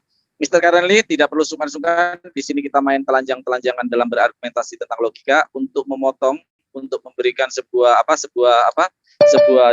pertanyaan-pertanyaan kepada narasumber, karena di sini saya posisikan sebagai validator untuk tentang bagaimana iman, rasionalitas dan kebenaran ini. Bang Satria, silakan pemaparannya. Bagaimana tentang argumen-argumen yang dari Pak Felix tadi yang pertama dan Pak Herman. Yang saya lihat sih bertentangan. Silakan Bang Satria. Saja. Takutnya nanti durasinya Bang Farhan langsung saja ke Pak Bung Karenli. Silakan, saya mau mendengar. Oke, siap. Terima kasih Bang Satria. Bang Karenli, menarik. Anda sudah melalui 2 putaran dalam hal tentang bagaimana logika untuk topik kita kali ini, yaitu iman, akal, dan kebenaran. Di sana rasionalitas. Baik. Silakan Bang Karenli. Baru saja kita dimanjakan dengan narasi-narasi yang cukup menarik oleh Abang siapa tadi? Abang Zuma ya? Maaf. Abang Zuma, ya maaf ya. Kita dimanjakan oleh narasi-narasi yang cukup menarik yang mendukung bahwa akal merupakan salah satu validator utama untuk menemukan dan lalu kemudian memvalidasi kebenaran dan klaim-klaim kebenaran pada setiap agama gitu. Tapi saya tidak akan terlena untuk hal itu. Saya tetap akan fokus untuk menguji kebenaran dan klaim kebenaran dari agama saudara Bang Zuma. Saya tidak lagi akan mau masuk kepada ranah filologi teman-teman mengenai perdebatan ayat dengan ayat, compare dengan ayat. Saya tidak mau masuk ke sana. Saya hanya mau masuk kepada bagaimana kemudian kaum muslimin dan kaum Nasrani bisa meyakinkan orang yang tidak beragama seperti saya bahwa klaim kebenaran agamanya lah yang tepat dan absolut. Saya akan masuk ke sana. Untuk sampai saat ini saya belum dapat substansi pengujian untuk dari kaum muslim, tapi saya sedikit agak tergelitik tadi dengan statement-statement dari saudara-saudara teman kita dari Nasrani terkait masalah akal, terutamanya oleh Bang Herman ya kalau nggak salah. Iya, betul. Bang Herman ya, mengenai yang mencoba memberikan hierarki tentang akal, bahwa akal bukanlah salah satu validator atau bukanlah validator utama bagi manusia untuk mengenali dan kemudian memutuskan klaim kebenaran itu benar absolut atau tidak. Itu saya sangat tergelitik untuk hal itu. Jadi silakan. Oke, terima kasih tadi pemaparan singkat dari Bang Karenli tentang bagaimana ada hal yang menggelitik dari pihak Kristen. Sedangkan dari pihak Muslim sudah menangkap sebenarnya korelasinya, tetapi tidak mau terlena. Artinya kebenaran itu harus bisa dibuktikan dan dipreteli, di breakdown apa arti kebenaran di dalam Islam secara hakikat, kebenaran yang bersifat absolut di sini ya. Oke, saya kasih kalau gitu dari Bang Satya tadi menyimak dulu, Mr. G, habis ini ke Daniel, habis dari Daniel nanti ke Pak Fel. Silakan Mr. G untuk pemaparannya selanjutnya, silakan.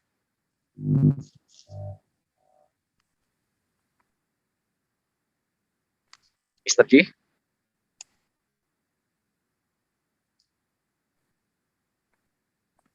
Halo Mr. Ji. Oh iya. Ya, Oke, silakan. Oh, saya mesti tanggapin. Siapa ya?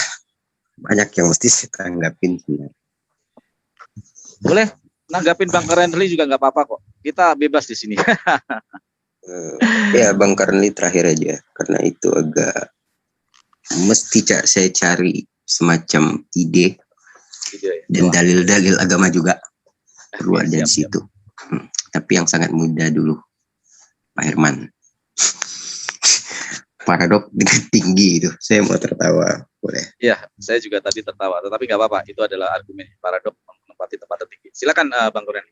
Paradoks disebut paradoks jika pernyataannya bertentangan dan berlawanan dengan asumsi umum. Tapi dalam kenyataannya mengandung sebuah kebenaran. Itu paradoks. Paradoks tingkat tinggi yang dikatakan. Paradoks tingkat tinggi itu begini Bang. Kalau dalam sastra, Pak Herman mesti dengar supaya bisa belajar ini soal paradoks. Dikarenakan, enggak, ini saya kasih contoh aja. Ya udah kalau Bang Herman enggak, teman-teman mungkin iya. Bang Herman, mohon maaf jangan mendistract. Ini hak dari Bang Mr. Ji untuk paradoks. Iya, paradoks.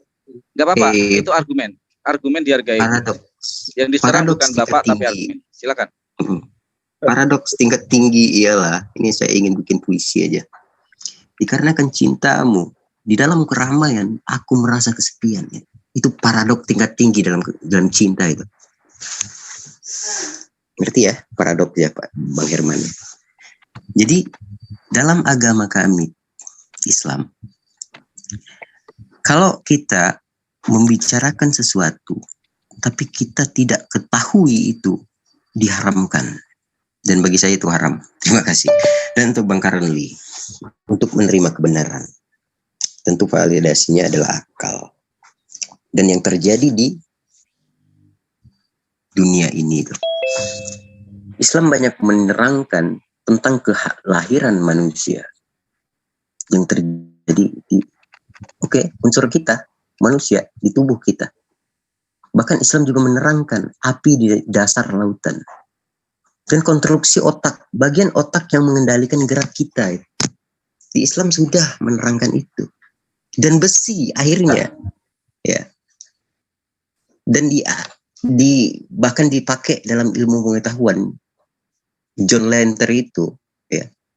Dan di Al-Quran sudah disebutkan. Terus garis edar tata surya, dasar lautan yang gelap, relativitas waktu, sidik jari manusia, semua ada dalam Al-Quran.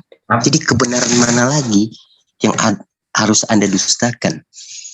Untuk menuju puncak kebenaran, ya, akal itu mesti dilapisi atau diikuti dengan keimanan yang kuat.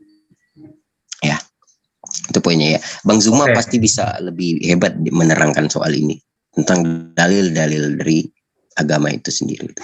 Ya, saya hanya menunjukkan kebenaran-kebenaran yang ada dan diuji oleh saintifik. Ya, oke. Dan nggak ada diterangkan dalam kitab manapun selain Al-Quran. Al-Quran itu artinya kejadian yang lampau, saat ini, dan yang akan datang.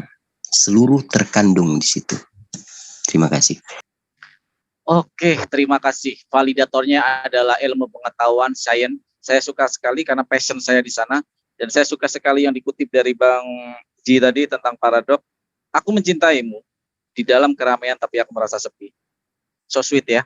Oke, terima kasih. Sekarang giliran Daniel untuk memaparkan bahwa tadi ada sebuah narasi dari Pak Felix tentang bagaimana sebuah rasionalitas itu harus ditempatkan dalam membaca Bible secara kontekstual, bukan hanya teks di sana. Dan satu lagi dari Bang Renly tadi, ada pemahaman Kristen yang sangat sangat menggelitik ya. Artinya di sana masih bimbang antara akal dan rasionalitas dan keimanan itu sendiri. Seperti belum menemukan titik benang merah konsep dari kekristenan ini. Silakan Bro Daniel. Ya, oke, baik ya. Jadi kalau kita bicara, sebentar ya, ini saya maju dulu sedikit. Ini ada baru masuk parkir. Oke, siap, gak apa-apa, dikasih waktu. Kita santai aja.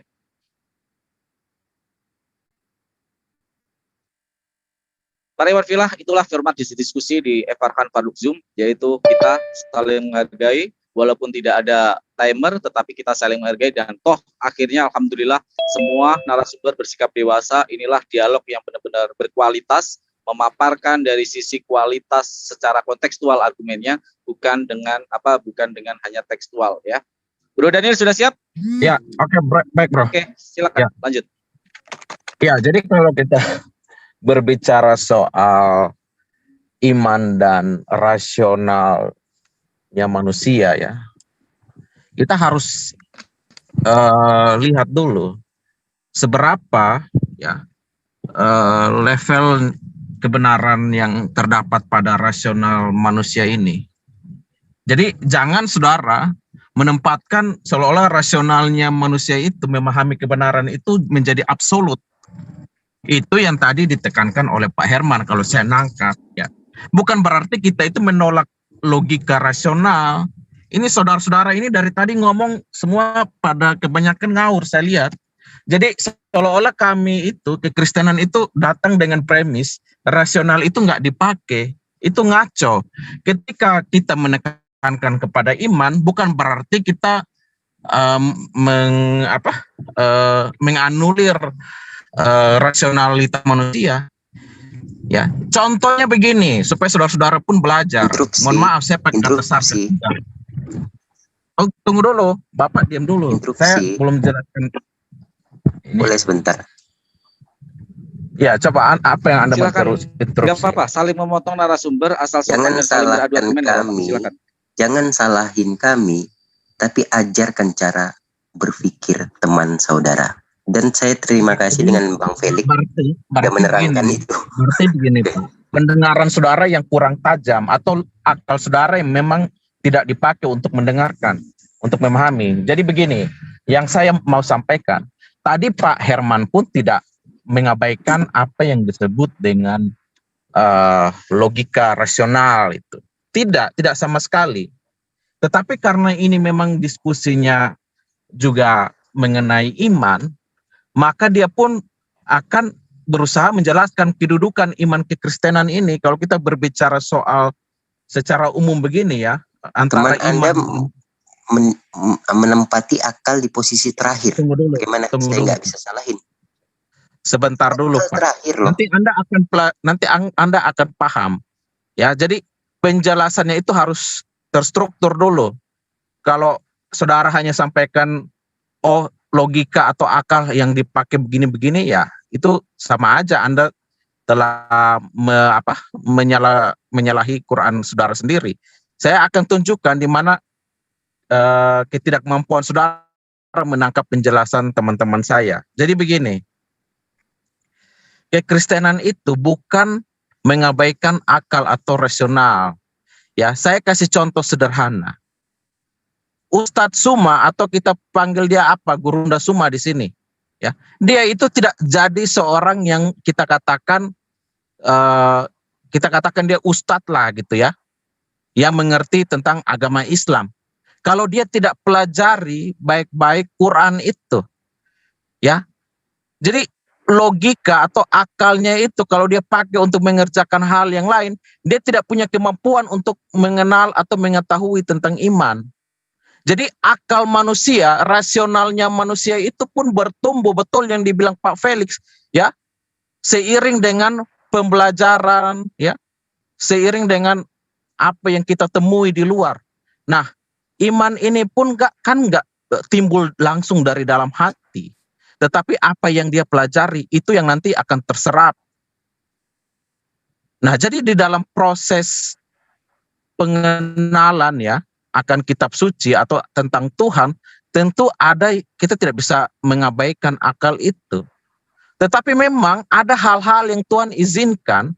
Ini saya bukan mengatakan ini lalu menolak akal. Memang ada hal-hal yang Tuhan izinkan ya di dalam kekristenan ya. Kalau di dalam iman Anda memang tidak ada pekerjaan Tuhan, saya lihat. Makanya Anda memaksa akal itu harus.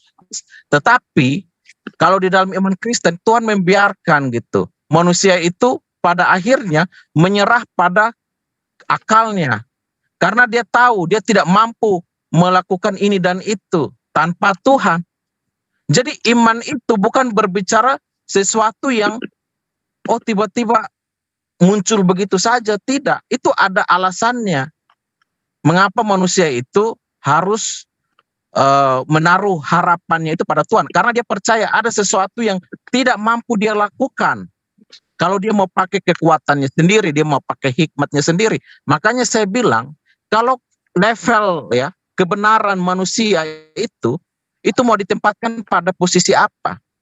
Kalau Anda ya ketika dinyatakan iman atau dinyatakan tentang kebenaran dari Tuhan, posisinya sekian, 9 gitu, kita taruh nilainya atau 10.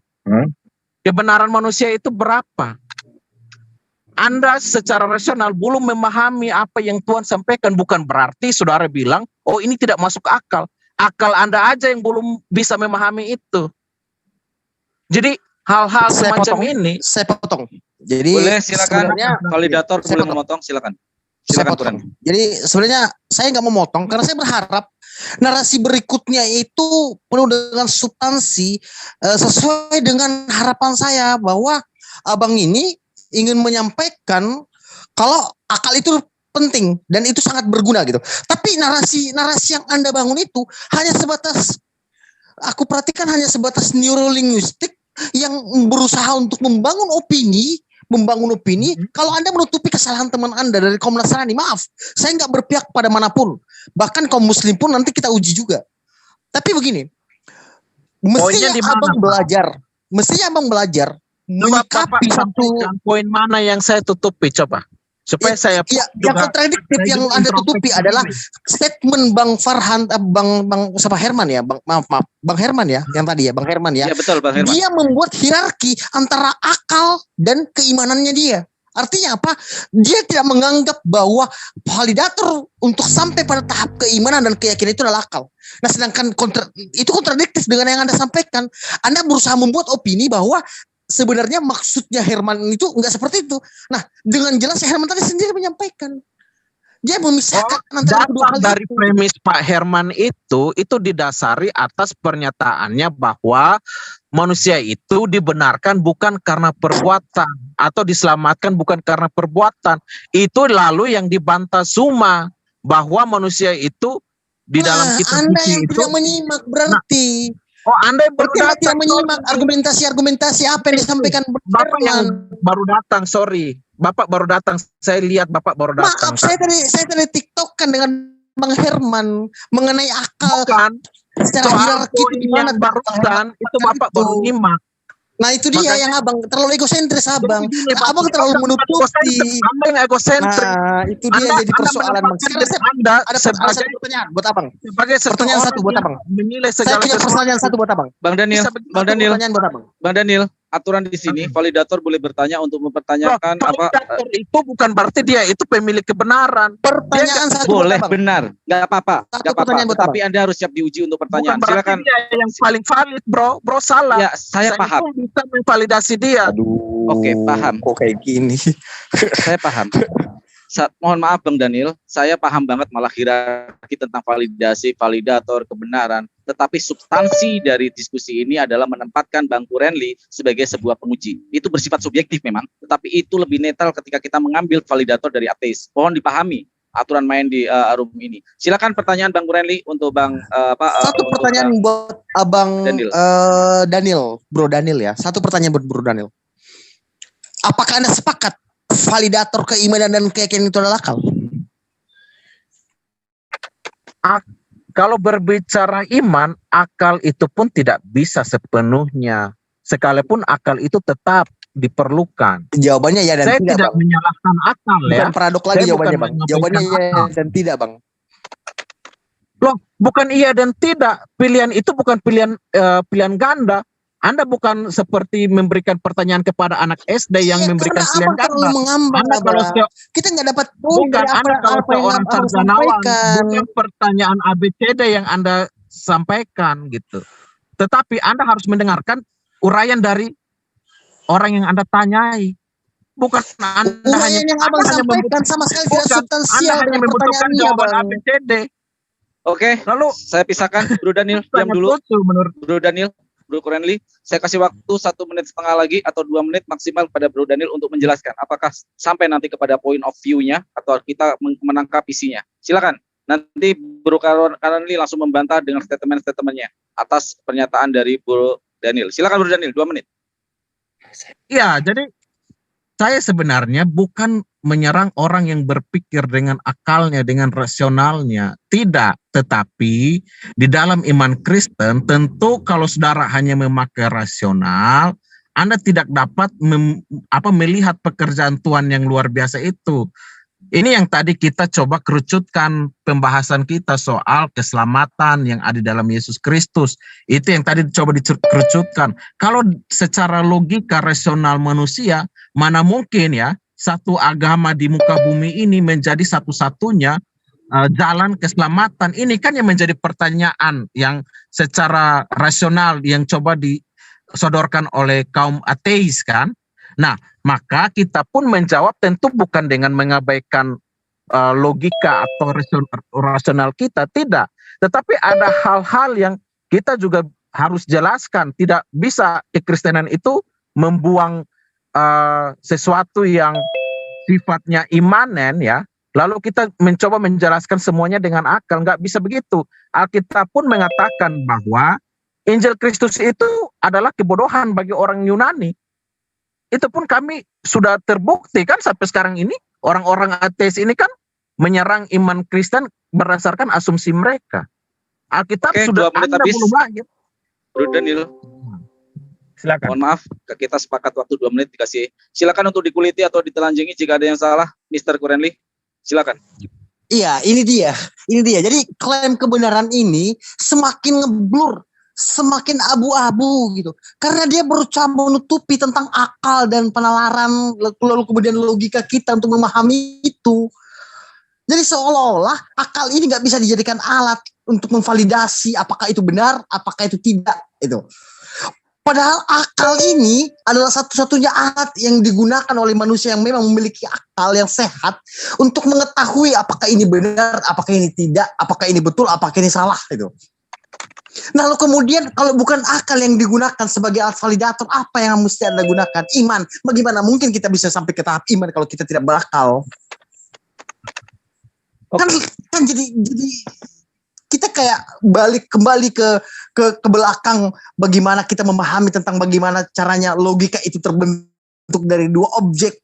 Bagaimana logika itu harus selaras antara objek material dan objek formil. Ini nggak perlu lagi. Kita sudah tidak ada di situ lagi. Kalau kita masih mau berdiskusi tentang itu, mending bubarin aja deh. Nggak penting lagi kalau soal itu. Terima kasih. Maksud saya gini. Yep. Poin yang ingin saya sampaikan kepada Bro Daniel dan teman-teman semua, karena kita hanya sampai saat ini kita baru menguji tentang klaim kebenaran yang disampaikan oleh keyakinan yang dianut oleh Bro Daniel dan teman-teman yang lain ya, bukan keyakinan yang berbeda. Maksud saya begini, Bung Daniel, pertanyaan saya sangat simpel sekali. Ketika manusia tidak diberikan lagi hak untuk memvalidasi melalui akalnya tentang klaim kebenaran, lalu apa lagi yang mesti manusia gunakan? Simpel sekali. Oke, terima kasih. Tadi sudah dijawab sama Bro Daniel bahwa itu bukan satu-satunya. Artinya ada tools yang berbeda yang dimiliki oleh kekristenan untuk mencapai tahap sampai keimanan kebenaran yang absolut. Saya mempunyai sebuah analogi sebenarnya. Silahkan Anda mengimani atau menyembah batu, tetapi bagaimana proses Anda mengimani batu. Jadi prosesnya yang terpenting, bukan materi siapa yang kalian sembah. Itu yang maksud Bang Kurenli itu. Jadi prosesnya untuk menuju ke keimanan. Itu yang sering saya dengung-dengungkan juga di debat lintas agama ini. Ketika keimanan itu didebatkan, itu sebenarnya kosong. Tapi ketika proses keimanan itu, mohon maaf, siapa ya? Mohon maaf, tolong untuk tidak ini dulu ya. Selain narasumber, saya larang untuk berbicara. Silakan menyimak. Ya. Oke, sekarang adalah Pak Felix ya. Tadi dari Bro Daniel, sekarang Pak Felix. Setelah Pak Felix nanti Bang Zuma. Silakan untuk disimak argumentasi dari Pak Felix. Silakan Pak Felix, waktu Anda untuk memaparkan argumen Anda. Silakan. Baik, terima kasih Bro Farhan. Ya, jadi kalau kita berbicara tentang iman, rasio atau akal dan kebenaran, Maka saya pikir kita harus melihat itu juga ya. Artinya kita harus mengambil jarak objektif. Lalu kita lihat itu. Kita harus berpikir secara ruang dan waktu. Itulah sebabnya saya katakan bahwa iman itu kan semacam akal ya yang menerobos. Karena dari segi ruang, akal kita ya dalam arti sesuatu yang inheren, yang boleh saya katakan sangat humanis ya. Tetapi sebetulnya tidak humanis. Akal ini kan kalau kita lihat ini kan pijar-pijarnya itu sudah pada makhluk infrahuman ya. Bahkan pada tingkatan-tingkatan yang paling rendah menunjukkan pijar-pijar akal itu. Artinya makhluk hidup ini kan berusaha untuk menemukan sesuatu, boleh dikata proses realisasi diri ini tergantung pada akalnya itu. Jadi akal ini kan sangat inheren. Kembali lagi, terlalu banyak hal yang tidak kita ketahui ya. 99, sekian persen kita hidup ini berdasarkan pengalaman dan tidak selalu menggunakan akal ya. Akal ini kan bagian ya, boleh saya katakan sebagai pengetahuan sadar. Dan pengetahuan sadar ini kan bagian terkecil dari pengalaman. Pengalaman lebih besar daripada pengetahuan sadar.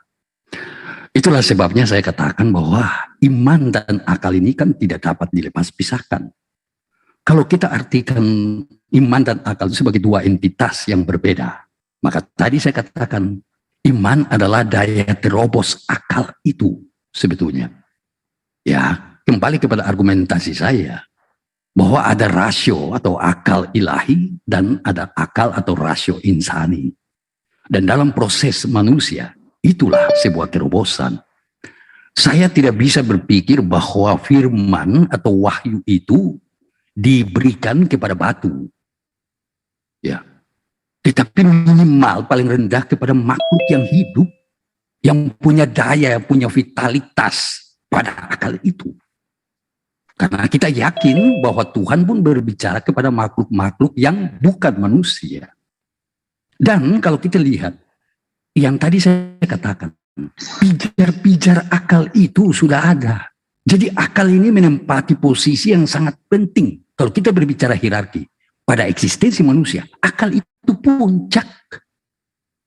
Itulah sebabnya umat beragama ini harus sungguh-sungguh menggunakan akal. Sekali lagi saya katakan, iman itu, kalau saya artikan, misalnya kita pakai Ibrani tadi ya, karena iman kita mengerti.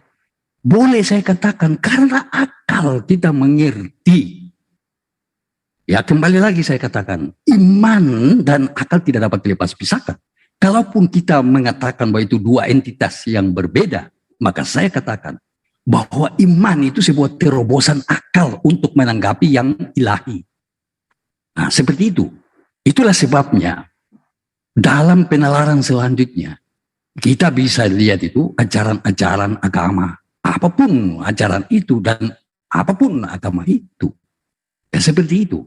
Jadi mungkin terkesan saya sedikit berbeda, akan tetapi pada esensinya saya sebenarnya mau memanggil kita semua yang umat beragama secara khusus Kristen untuk memahami konteks pembicaraan kita ini. Maaf, tapi saya katakan iman dan rasio atau iman dan akal itu tidak dapat dilepas pisahkan.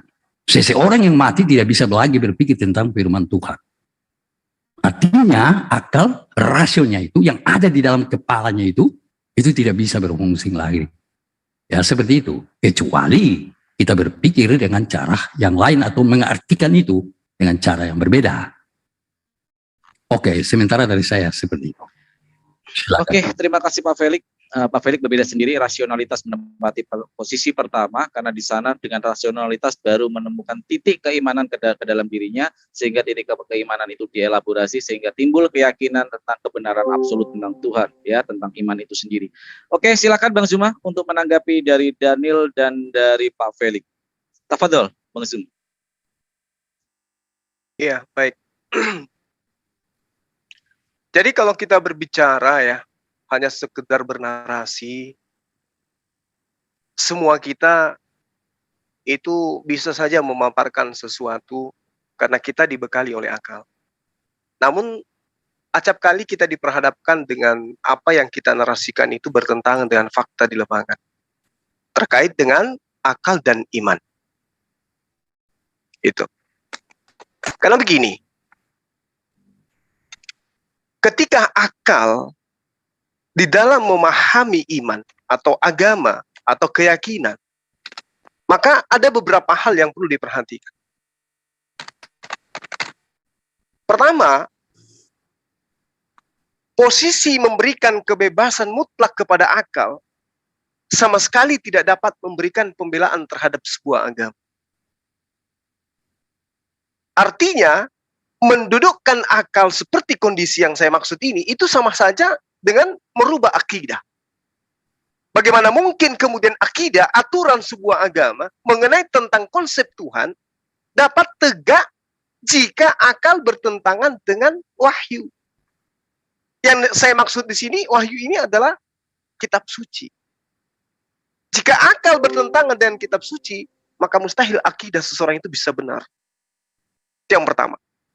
Kedua, manusia harus beriman bahwa dalam urusan keyakinan ada hukum yang bersifat akal, di mana akal harus menerima ketentuan wahyu. Wahyu ini iman yang berdasar terhadap kitab suci. Tanpa adanya hukum yang bersifat akal, maka tidak ada nilai sebuah keimanan. Nah, sekarang banyak orang yang ngaku nih, iman, akal harus selaras. Tapi pada pembuktiannya, proses antara iman dan akalnya tidak selaras, timpang. Nah, yang terakhir kemudian adalah, jika terjadi pertentangan antara wahyu dan akal, maka wahyu wajib didahulukan dan akal berjalan di belakang wahyu. Namun, wahyu yang demikian, itu bisa didapatkan dalam hal mencapai sebuah kemustahilan yang tidak akan bisa dinalar oleh akal manusia. Contoh, apa yang tidak bisa kemudian dinalar oleh manusia yang berdasarkan dengan wahyu? Tentang adanya hari pembalasan. Gak ada manusia yang bisa menalar seperti apa kejadian itu. Tapi kemudian dengan akal kita bisa membaca. Ibarat kata ketika kita analogikan, ada dua orang bertetangga. Yang satu anaknya punya sepeda, yang satu anaknya tidak punya sepeda. Si fulan yang memiliki anak yang tidak punya sepeda, minta kepada orang tuanya, ayah, aku pingin punya sepeda sama seperti si B. Si ayah ini kemudian berpikir dengan akalnya, tanpa dibarengi oleh wahyu. Apa yang terjadi ketika anak yang punya sepeda ini menggunakan sepedanya pada lorong-lorong yang sunyi, sang bapak si anak yang tidak punya sepeda membunuh anak tersebut. Apa yang terjadi? Mati anak yang memiliki sepeda. Sepeda diambil, dirubah, dicat dan seterusnya, sampai kemudian beberapa bulan kemudian diberikan kepada anaknya. Anak yang meninggal tidak diketahui siapa pelaku pembunuhan. Nah, proses iman, proses keyakinan kemudian mengatakan bahwasanya ini akan mendapatkan balasan akibat dari perbuatan. Ada unsur sebab akibat. Tapi kalau kemudian akal yang kita gunakan, gimana ceritanya? Seperti apa nantinya ke sana? Oleh karena itulah kesetaraan antara iman dan akal harus seia sekata. Harus seia sekata. Artinya bahwa ada masa di mana pembalasan akan terjadi terhadap si pembunuh anak tersebut. Nah, karena itulah kemudian ada yang dikatakan Tuhan. Ada unsur yang mengatakan harus melebihi daripada kodrat manusia. Maha mendengar, maha menyaksikan, maha melihat. Maha memperhitungkan segala perbuatan manusia di atas muka bumi ini. Jadi, manusia tanpa agama, hanya dengan menggunakan akalnya, manusia itu sudah bisa hidup dengan baik. Udah bisa hidup dengan baik. Tapi kemudian tidak ada panduan. Tidak ada yang menjadi koridor dalam kehidupan. Semata-mata kemudian mengatakan, ini yang baik, ini yang benar. Tanpa ada panduan. Manusia udah bisa seperti itu, bisa. Tapi kemudian manusia dengan akalnya dituntut untuk memahami bahwasanya di alam semesta ini ada kekuatan yang jauh lebih dahsyat daripada apa yang kita ketahui. Nah, inilah yang disebut dengan pencipta. Pencipta ini kemudian menginginkan keselamatan kepada manusia dengan menjabarkan aturan. Ini aturanku yang harus kamu lakukan sehingga kamu bisa terselamatkan. Oleh karena itulah kemudian keselamatan manusia ditentukan oleh akal dan diaminkan oleh iman. Bukan sebaliknya, imani dulu baru kemudian akal mengikut. Kalau akal mengikut, iman sudah lebih dulu, maka saya katakan tai kambing pun bisa dianggap sebagai coklat. Kalau iman duluan, baru iman, baru akal. Tapi kalau akal, diperiksa dulu. Ini coklat atau tai kambing. Kalau udah bisa membedakan, akal ini menggunakan potensinya kemudian, membedakan antara coklat dan tai kambing, mohon maaf, maka tidak akan diimani bulatan-bulatan itu sebagai coklat. Karena sudah bisa dibedakan dengan filter akal. Berbeda kalau iman dulu. Dipegang dulu, ternyata baru diketahui, oh ternyata ini adalah kotoran kambing. Jadi inilah kedudukan akal yang sangat penting. Oleh karena itulah kedudukan akal dalam Islam itu adalah wujud yang diberikan oleh pencipta langit dan bumi sebagai kemuliaan terhadap anak Adam, yakni dengan akal. Yang menjadikan kemudian akal sebagai syarat utama untuk membebankan syariat kepada manusia. Kalau akalnya tidak difungsikan, maka jujur saya katakan, orang yang tidak menggunakan akal, namun kemudian kitabnya memberikan syariat, maka tentu dia akan menghilangkan syariat itu. Kenapa? Akalnya nggak difungsikan. Makanya harus ada yang menjadi penghilang dari syariat-syariat, sehingga tidak punya aturan lagi demikian. Tidak punya lagi aturan sedemikian rupa. Sekira begitu, Bang Ahif Farhan. Terima kasih. Oke, terima kasih luar biasa. Salut, dan saya satu yang saya pakai yaitu ketika iman dulu baru akal, artinya nanti bisa merujuk kepada diakal-akalin supaya mencocokkan kepada imannya. Karena apa? Iman dipahami lebih dahulu daripada akal. Menarik pemahaman dari pemaparan dari Bang Zuma. Kita masuk kepada Mr. G. Silakan Mr. G untuk memaparkan argumennya. Jadi saya kok dilewatin terus? Habis ini Pak Herman. Habis Mr. G kan dua kan? Dua kan? Jadi saya sekali pun. Oh ya udah nggak apa-apa, saya kasih. Oke, silakan Pak Herman dulu. Silakan. Nanti baru Mr. G. Silakan Pak Herman. Mohon maaf. Ya, dilihat aturannya, gilirannya dilihat dong. Enggak, tadi soalnya Pak Felix udah Pak Felix sama Daniel sebenarnya. Iya, Felix dari tadi menyala-nyala terus. Si G dari tadi nyala terus. Oke, silakan Pak Herman. Ya. Saya kutip tadi Martin Luther bilang, ya. Rasio itu pelacur. Mengapa? Karena rasio selalu mencari alasan untuk mendukung apa yang telah ia tetapkan terlebih dahulu. Ini karena tidak diterangi oleh iman. Jadi ada tiga, kebenaran, iman, dan akal. Itu memiliki perbedaan kualitatif. Ya, tidak mungkin ini setara. Ya, ada perbedaan kualitatif. Kebenaran itu adalah Allah dan firman-Nya. Iman itu adalah anugerah Allah di dalam keselamatan. Sedangkan akal itu mekanisme berpikir yang menjadi bagian di dalam kodrat manusia. Ya. Akal itu sangat terbatas. Ya, kita hidup di dalam dua alam fisik dan alam metafisik. Akal itu hanya bisa menjangkau apa yang ada dalam alam fisik. Ya, mengenai ilmu, mengenai yang lain, segala macam ilmu bisa dipelajari oleh akal. Tapi kalau sudah bicara mengenai metafisik, ya, akal itu gang buntu. Ya, tidak bisa dipakai. Apalagi kalau sudah bicara mengenai mukjizat-mukjizat, ya, pekerjaan Tuhan dalam dunia, ya. Jadi yang benar itu adalah, ya, kebenaran dan iman itu menguji akal, bukan sebaliknya. Akal tidak bisa menjadi alat validasi terhadap iman dan kebenaran, karena akal itu terbatas dan dia ciptaan. Dan manusia. Satu pertanyaan buat Bang Herman. Dong lah, ini saya kalau begini malas saya. Tunggu giliran Anda nanti dah, jangan dipotong. Kalau enggak Bang Herman. Saya keluar kalau sekali dipotong. Saya enggak mau. Pak Herman, maaf, sebenarnya rule-nya memang seperti itu. Tapi Pak Mr. Karenli, mohon maaf. Oke, saya berikan. Oke. Daripada yang ngambek, keluar ya. Saya tidak. Silakan Pak Herman. Saya keluar, ya. Saya keluar kalau sekali lagi. Saya paling benci kalau dipotong begini. Tidak pernah selesai saya menyelesaikan pembicaraan. Oke, silakan Pak Herman. Silakan. Tidak mau ikut lagi, ya. Tunggu. Silakan Pak Herman. Tertib sedikit, ya. Oke, silakan. Jadi yang benar itu adalah kebenaran, yaitu dirinya Allah dan firman dan iman. Ya, pemberian Allah itulah yang menguji akal. Akalmu itu sudah benar atau tidak? Pikiranmu itu sudah benar atau tidak? Ya, karena pikiran manusia itu hanya terbatas, diciptakan lagi. Ya, jadi ada istilahnya di dalam kekristenan itu, to understand God, you must stand under God, alias iman, faith.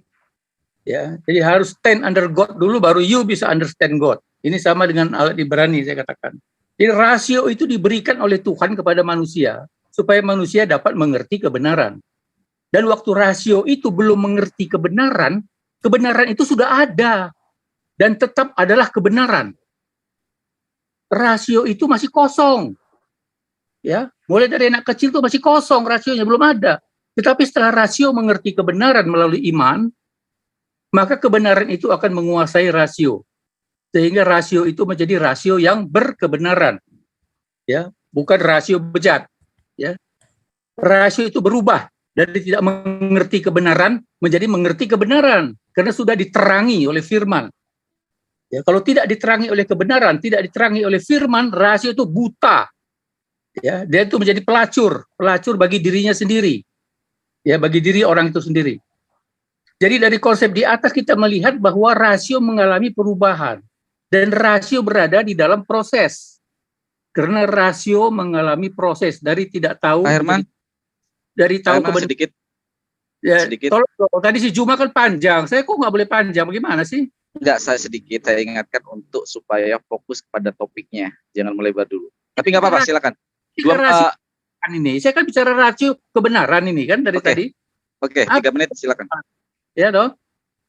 Ya, jadi dari konsep di atas kita melihat bahwa rasio itu mengalami perubahan dari tidak tahu berkembang menjadi tahu.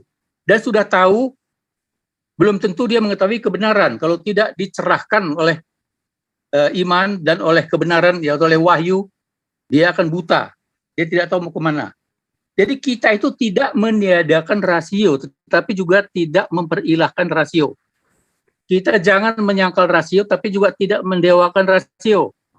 Rasio hanya suatu fungsi yang dicipta oleh Tuhan di dalam diri manusia. Oleh karena itu rasio bukan tidak ada gunanya, tetapi rasio juga tidak setara dengan iman dan kebenaran. Ya, pikiran juga bukan segala-galanya, tetapi pikiran adalah sesuatu yang penting.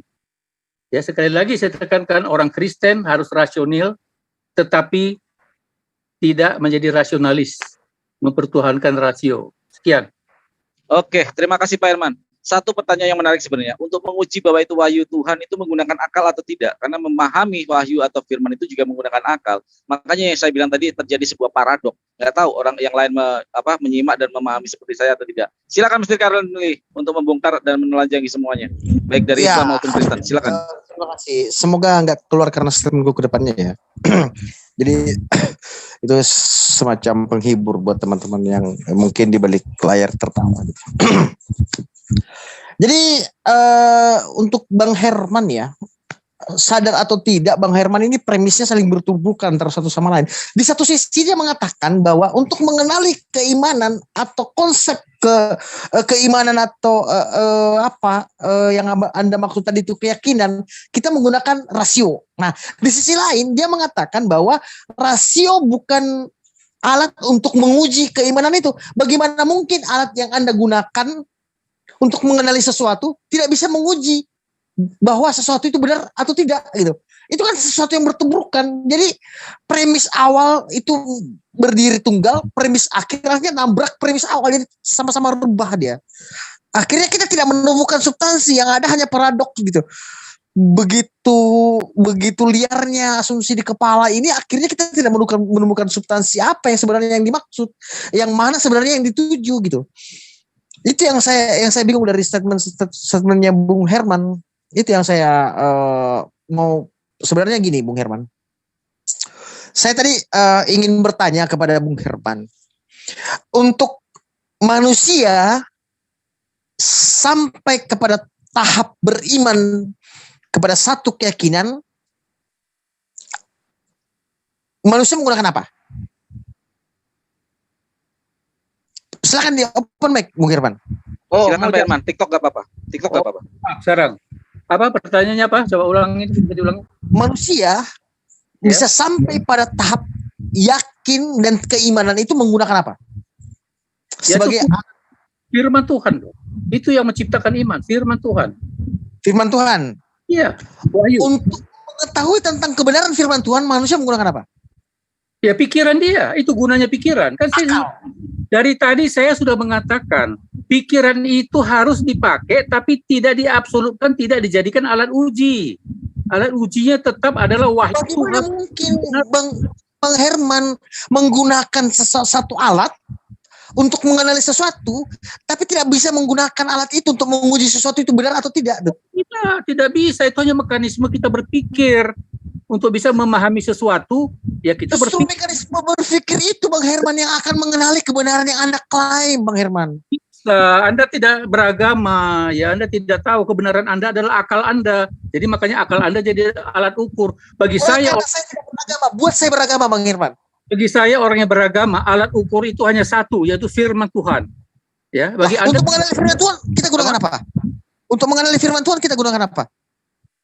Alat untuk mengetahui kebenaran firman Tuhan itu kita menggunakan apa? Alat untuk berpikir. Bagaimana mungkin Bang Herman menggunakan alat berpikir, logika, lalu kemudian Anda menolak logika itu sendiri sebagai validator? Akal itu adalah untuk kita bisa memahami firman Tuhan. Untuk bisa memahami, itu mekanisme yang Tuhan berikan di dalam diri kita.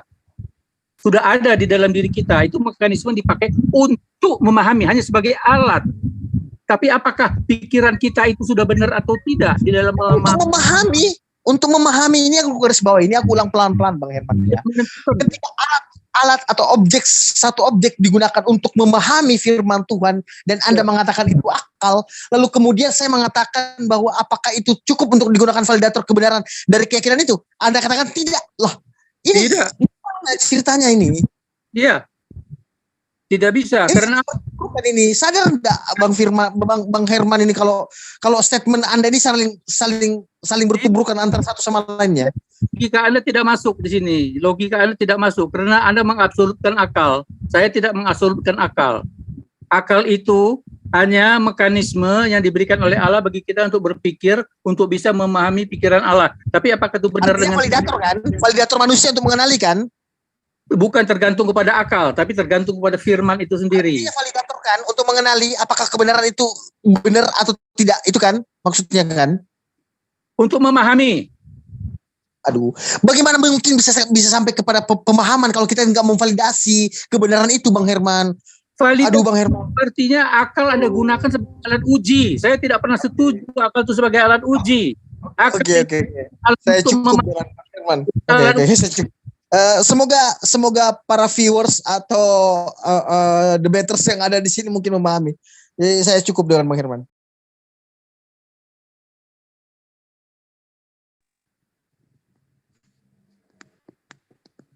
Memang benar yang dibilang Pak Herman. Kalau logika. Oke, terima kasih Bang Daniel. Kebenaran ya susah. Bang Daniel, Anda belum disiapkan untuk berbicara, nanti dulu ya. Tolong hargai moderator. Saya akan membawa sebuah konklusi sedikit tentang bagaimana TikTok tadi antara Bang Karenli dengan Bang Herman, bahwa apa yang dikatakan Bang Herman adalah untuk memahami itu dibutuhkan pemikiran, ya, pemahaman. Setahu saya pemahaman itu juga menggunakan akal, tetapi akal tidak bisa untuk dijadikan tolak ukur. Saya juga bingung sendiri sih, tetapi itu adalah jawaban dari Pak Herman. Silakan netizen atau yang lain untuk menyimak atau untuk memikirkan seperti apa, logis atau tidak, itu adalah hak dari hak netizen. Terima kasih Bang Karenli. Silakan Mr. G untuk menanggapi apa yang terjadi tadi. Ada sedikit seru tadi. Silakan. Nggak hanya kepada Pak Herman, juga kepada Mr. Karenli. Mr. Karenli, untuk supaya fair nanti tidak hanya kepada kekristenan, silakan Anda mengelaborasi dari pihak Muslim juga. Silakan Mr. G. Ya, buat Bang Herman dan Bang Felix ya, God is not three, God is only one. Itu poinnya ya. Oke, saya boleh nyeleneh dikit ya. Saya tanggapin Bang Karenli aja. Ternyata si ateis bisa ditundukkan dan dibungkam dengan kedunguan. Maaf, saya pakai istilah kedunguan. Berarti itu ya untuk membungkam ateis dengan kedunguan. Oke, lanjut. Oke, saya lanjut. Oke, buat Bang Karli, bahwa acuan Anda tadi soal keutamaan manusia yaitu akal. Rasulullah SAW bersabda, setiap sesuatu memiliki alat dan kendalinya. Alat dan kendali bagi seorang mukmin adalah akalnya. Setiap sesuatu memiliki keutamaan seseorang ada pada akalnya. Letaknya di akal, Bang. Jadi Islam adalah agama yang paling berakal, ya. Ya, Bang Karli, ya. Ya, dan lagi, ya, bahwa dan sesungguhnya kami telah memuliakan anak-anak Adam. Kami angkat mereka di daratan dan di lautan. Kami berikan mereka rezeki dari yang baik dan kami lebihkan dengan kelebihan yang sempurna atas kebanyakan makhluk yang telah diciptakan. Quran ayat surat Al-Isra nomor 70. Keutamaan, Bang, ya. Lebihkan kelebihan yang sempurna atas kebanyakan makhluk yang telah Tuhan ciptakan. Itu artinya kita bisa bedain manusia dan hewan atau makhluk lainnya di mana? Di akal, kan? Bahwa Islam menjelaskan bahwa agama yang menjunjung tinggi akal adalah Islam. Hanya Islam, Bang Karli. Jadi kebenaran mana yang akan kebenaran mana lagi yang Anda dustakan? Ini untuk yang berpikir, ya. Saya yakin Bang Karli berpikir. Ya. Dan untuk Bung Felix nih, ya, saya kasih semacam luar biasa mualaf satu ini. Silakan lanjut. Oke, makasih. Saya baru tapi saya udah lama pelajarin. Saya untuk meneguhkan keyakinan aja, ya. Meneguhkan keyakinan yaitu dengan bagaimana cara kita mengatur akal ini supaya mempunyai pegangan. Itu, Bang. Makanya saya peluk Islam. Karena Islam bertumpuhnya sesuatu yang sangat-sangat masuk akal, ya. Jadi nggak bisa saya tolak kebenaran. Saya nggak mau jadi manusia yang hipokrit. Itu poinnya utama, ya. Dan untuk Bang Felix,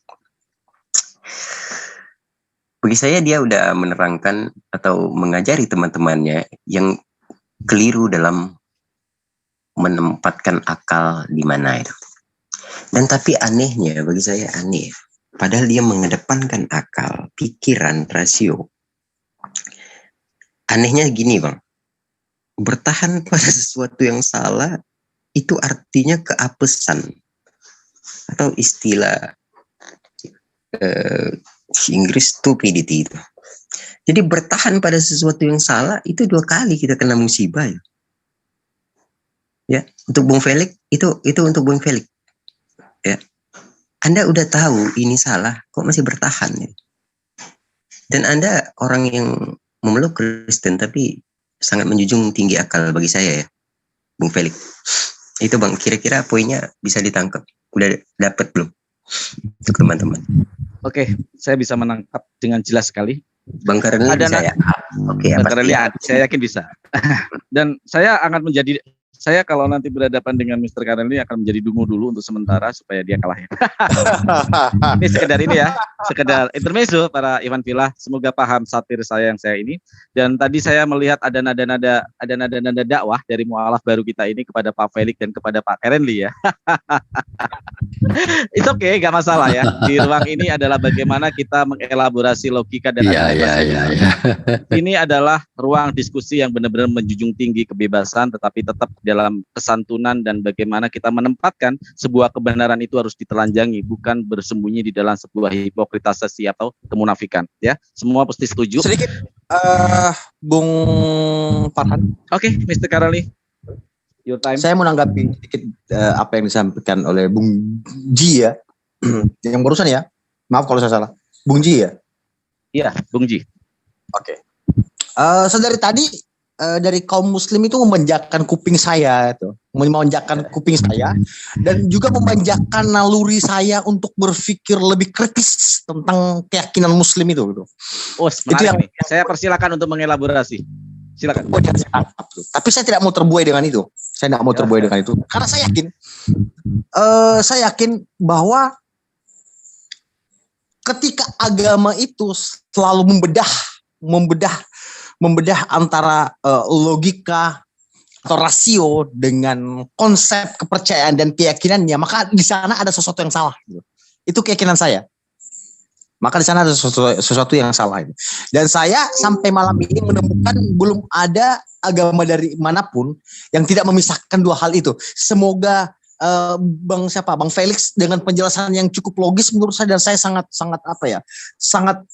terbuka pemikirannya dengan penjelasan Bang Felix dan Bung Zuma, lalu kemudian Bung Ji yang mengedepankan tentang rasio, sangat saya terima, tapi saya belum uji untuk hal itu.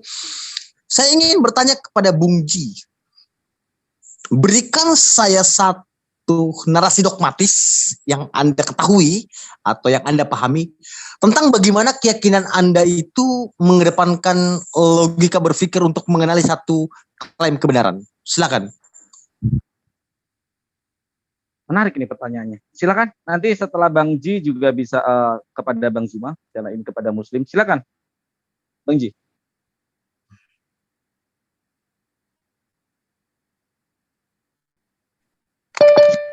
Bang Ji, Bang Ji terlempar. Mohon maaf. Agak terlempar tadi, Mr. Karnani. Ini baru masuk kembali. Mungkin kepada Bang Zuma dulu untuk menjawab apa sebenarnya dogmatis di dalam keislaman yang menunjukkan sebuah kebenaran yang absolut itu, seperti yang diminta Bang Gorenli. Silakan Bang Zuma, waktunya. Ya, baik. Jadi gini, pemahaman akal manusia Islam, ya saya katakan Islam ini, terkait dengan eksistensi Tuhan dan kebenaran muatan daripada agama Islam itu, atau agama secara menyeluruh atau Tuhan secara menyeluruh, itu memang merupakan suatu materi yang menjadi perdebatan yang sengit sepanjang zaman. Bahkan di antar agama yang satu pun tentang Tuhan itu masih mereka berdebatkan. Namun gini, pendekatan akal di dalam dunia Islam, karena ini terkait dengan Islam yang ditanyakan, itu terus berkembang seiring dengan perkembangan filsafat Islam itu sendiri. Nah, kalau di dunia Barat itu disebut hermeneutik, kemudian dalam Islam itu disebut dengan ilmu kalam, ilmu logika, ilmu tafsir, ilmu mantik. Jadi keberagaman istilah pendekatan itu kemudian memiliki kesamaan, apa itu? Menggunakan akal dalam menemukan kebenaran. Poin itu harus digarisbawahi. Jadi akal dalam Islam itu adalah alat berpikir yang kemudian bersemayam di dalam kepala manusia Islam, sehingga manusia Islam itu mengerti dan memahami tentang konsep ketuhanan, apapun yang ada di dalam Al-Quranul Karim dan juga hadis sahih, itu mengantar manusia kepada kesempurnaan sebagai khalifah, pemimpin di atas muka bumi. Nah, ini satu hal. Saya kasih contoh analisa berdasarkan ayat suci Al-Quranul Karim. A'udzubillahi minasyaitonirrajim. Bismillahirrahmanirrahim. Afala yatadabbaruna al-Quran walau kana min 'indi ghairillah lawajadu fihi ikhtilafan katsira. Ini tantangan kepada iblis, kepada jin, kepada manusia, kepada apapun titel manusia di atas muka bumi ini. Tantangan bagi mereka dari Al-Quranul Karim. Afala yatadabbaruna al-Quran. Apakah tidak mereka menghayati, mentadabburi, mengkaji, mempelajari, menelusuri, mentaati, menelaah dan seterusnya tentang kitab sucinya umat Islam yang disebut Al-Quran itu.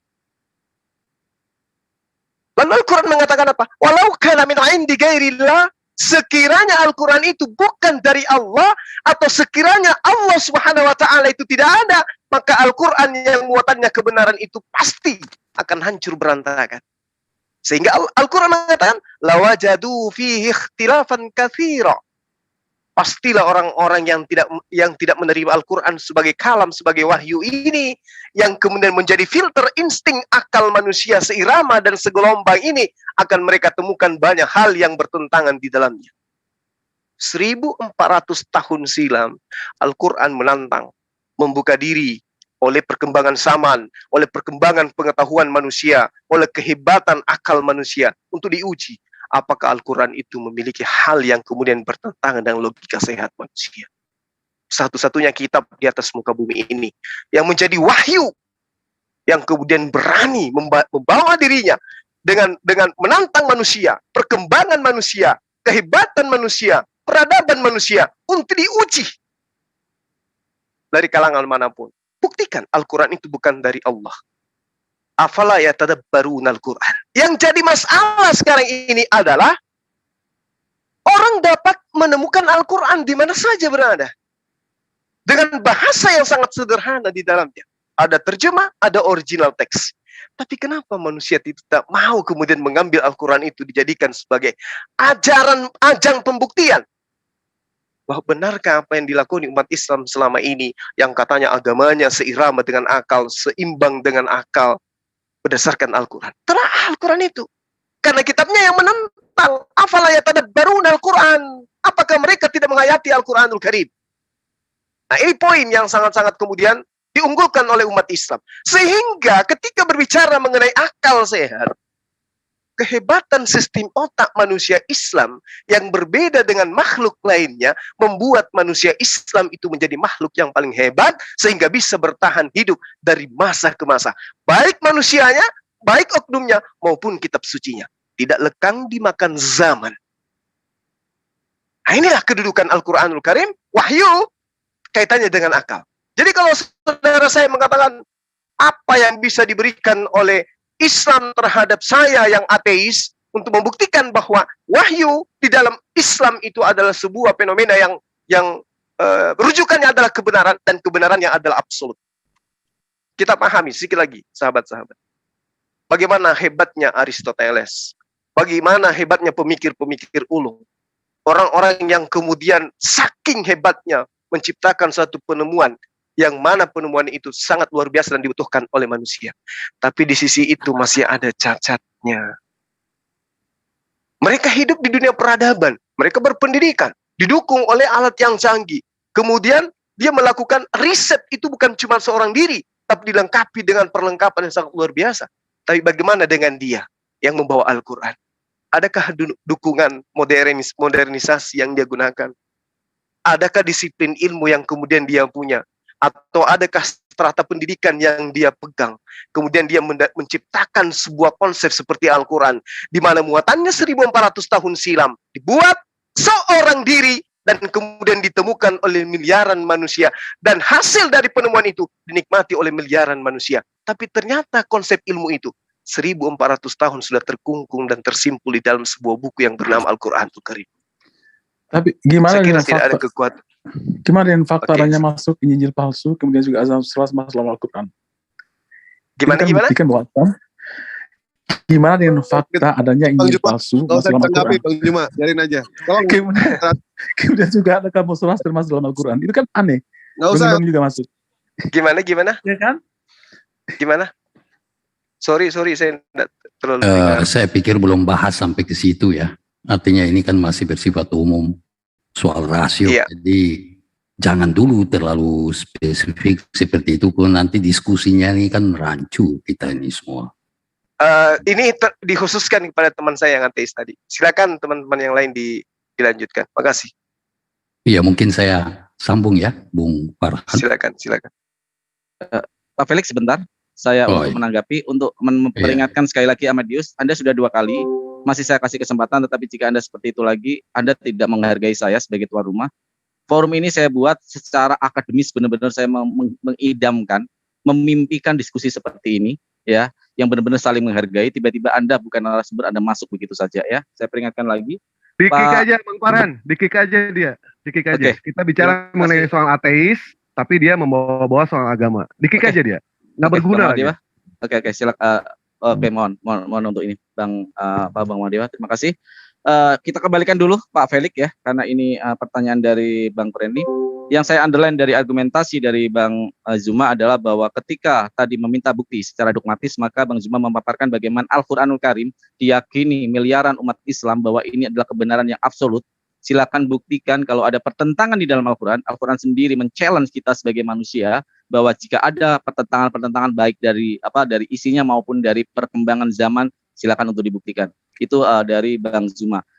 Silakan Bang Kurenli, tapi di sini sudah ada Mr. G juga. Kalau mau dikomparasikan, boleh pertanyaannya diulang kepada Mr. G atau ditanggapi dari Bang Zuma itu. Silakan. Boleh Mr. saya. Maaf Bung Farhan, karena tadi ada Mr. G kan ada pertanyaan juga ke saya, jadi. Oke. Silakan Pak Felix. Waktu Anda 3 menit atau 4 menit. Silakan manfaatkan. Maaf ya. Ya, jadi tadi saya langsung tanggapi itu karena Bung Suma lagi menjelaskan, terus ya yang satu kan langsung motong lalu membawa ke hal yang spesifik. Jadi maksud saya, kita ini kan masih berdiskusi seputar rasio ya, iman dan kebenaran. Ini kan masih sangat umum, jadi jangan dulu yang tadi Bung Sapa itu berbicara tentang sudah masuk ke itu. Nah, ya itu kekristenan. Iya, jadi jangan dulu ke situ. Seperti itu. Oke. Terus kemudian tadi Bung Ji katakan bahwa ya mengapa saya masih bertahan ya. Ya secara umum saya katakan saya beragama karena berakal ya. Seperti itu.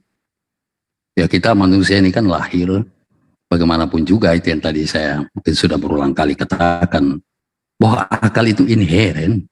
Satu-satunya alat yang membuat kita beda dari makhluk lain itu kan akal itu, rasio. Nah, jadi saya beragama ya secara khusus Kristen justru karena saya berakal. Jadi pertanyaannya kenapa masih bertahan? Ya saya bertahan karena akal. Ya, seperti itu. Soal diskusi lebih jauh mungkin nanti spesifik. Nah, di situ baru nanti soal bagaimana kita masing-masing kan mempertanggungjawabkan mengapa sampai demikian. Kemudian ya kita tahu bahwa setiap kitab suci itu kan sudah mengarungi zaman ya, dari zaman ke zaman. Nah, kitab-kitab suci yang lebih tua, ya misalnya Hindu, ya itu kan lebih tua.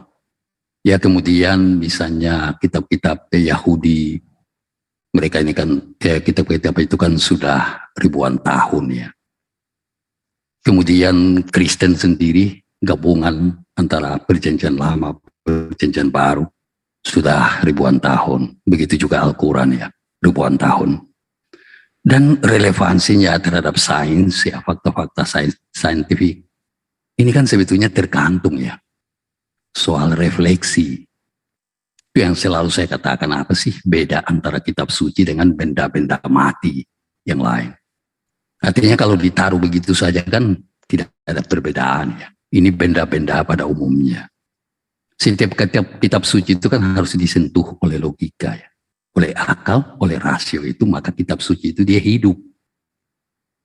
Jadi kita mau berbicara tentang iman atau tentang akal, kita mau pisahkan itu sampai bagaimanapun, ketika kita berhadapan dengan kitab suci, akal itu harus dipakai. Dia bisa tidak. Jadi saya katakan bahwa semuanya ini proses rasionalisasi.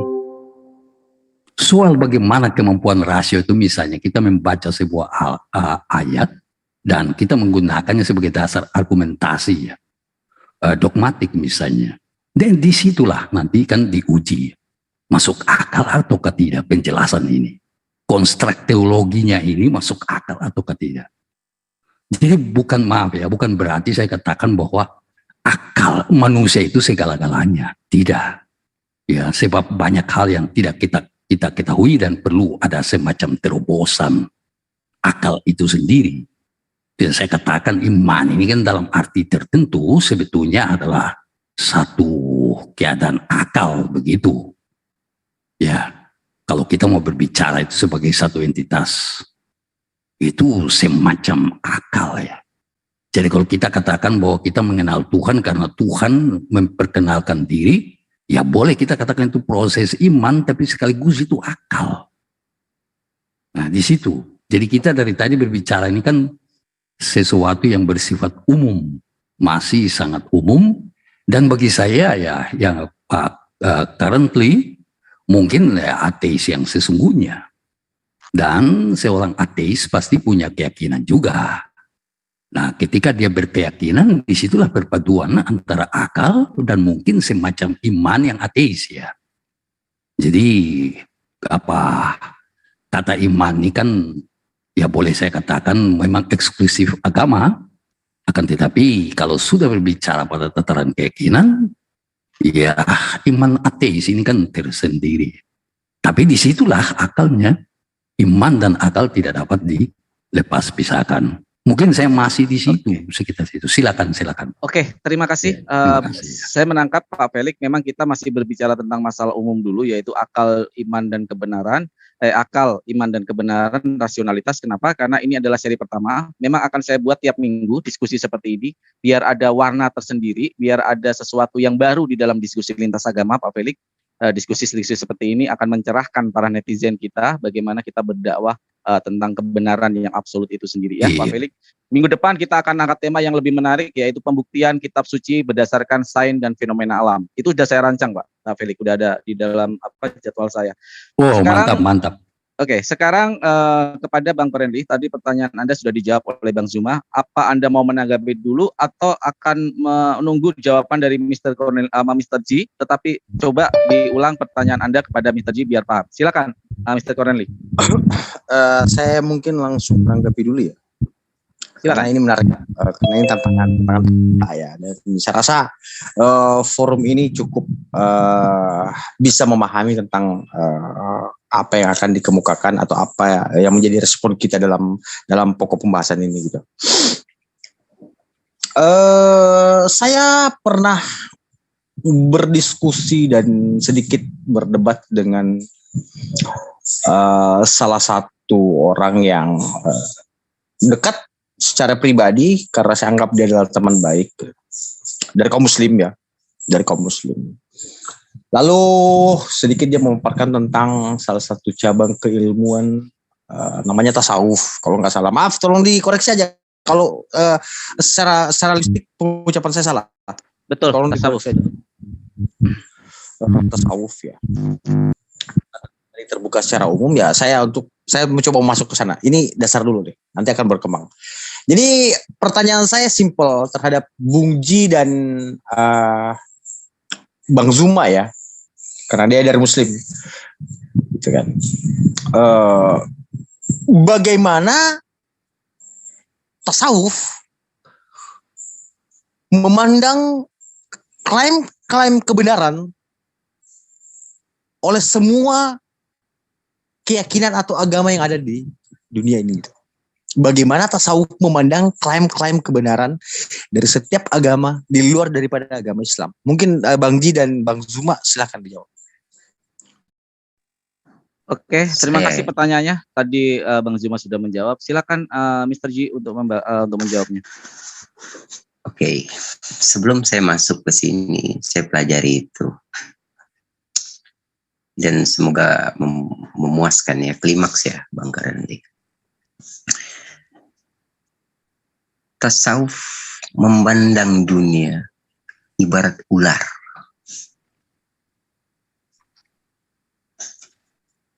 Terlihat licin dan halus, tapi kita tahu racunnya sangat mematikan. Itu pandangan sufi terhadap dunia. Karena sufi memandang dunia ibarat janda tua yang telah banyak ditinggal suaminya. Ngerti ya maksud saya? Janda tua semenjak zaman Adam sampai sekarang gitu. Dunia ini dianggap para sufi adalah janda tua yang telah ditinggalkan oleh suaminya. Jadi tujuan akhir sufi bukan dunia. Dan sufi tidak memandang persoalan-persoalan semacam ini nih. Sufi tidak memandang itu. Yang dipandang sufi hanyalah cinta. Ya. Sufi tidak berada di tingkatan semacam ini sebab dia mencoba untuk menerobos hakikat dari manusia itu sendiri. Di dalam manusia itu sendiri. Saya jabarkan gini ya. Sufi mengenal Allah. Artinya, dia harus dituntun oleh kebenaran-kebenaran dalil yang ada di Al-Quran. Yaitu, kenali dirimu rata-rata, maka kau akan kenali Tuhanmu yang nyata. Itu konsep Sufi. Ya. Bermula agama mengenal Allah. Jadi kalau kita nggak kenal Tuhan, kita belum beragama. Maka Sufi memegang itu. Ya. Dalam Sufi. Jadi kalau dalam bahasa filsafat itu disebut mikrokosmos. Dalam diri manusia terkandung makrokosmos. Dalam diri manusia terkandung alam semesta dalam ukuran mili. Nah, saat kita memahami alam semesta, di situ kita akan kenal Tuhan. Sufi, sudut pandang Sufi sebegitu tingginya, Bang. Sehingga kita nggak mungkin, ini, fungsi iman itu artinya untuk mendudukkan akal, supaya akal itu tunduk. Karena sifat akal mengejar. Nah, iman fungsinya untuk membuktikan kebenaran-kebenaran yang ada supaya akal bisa menerima. Dan itu pandangan Sufi seperti itu, Bang. Di taraf itu bahkan. Ya. Semoga Bang Karanli bisa mengerti ya. Oke, itu aja Bang. Terima kasih. Sebuah analogi yang menarik tentang dunia seperti ular, licin, halus tetapi bisa sangat berbahaya jika dipatok ya. Saya memahami itu, analoginya luar biasa kalau menurut saya ya. Tapi bagaimana? Karena seperti yang tadi bilang, untuk menghadapi Mr. Karelni ini bukan harus dengan kepintaran, harusnya pura-pura dungu kita tadi, Mr. G. Satu lagi untuk menghibur supaya tidak ngantuk ya.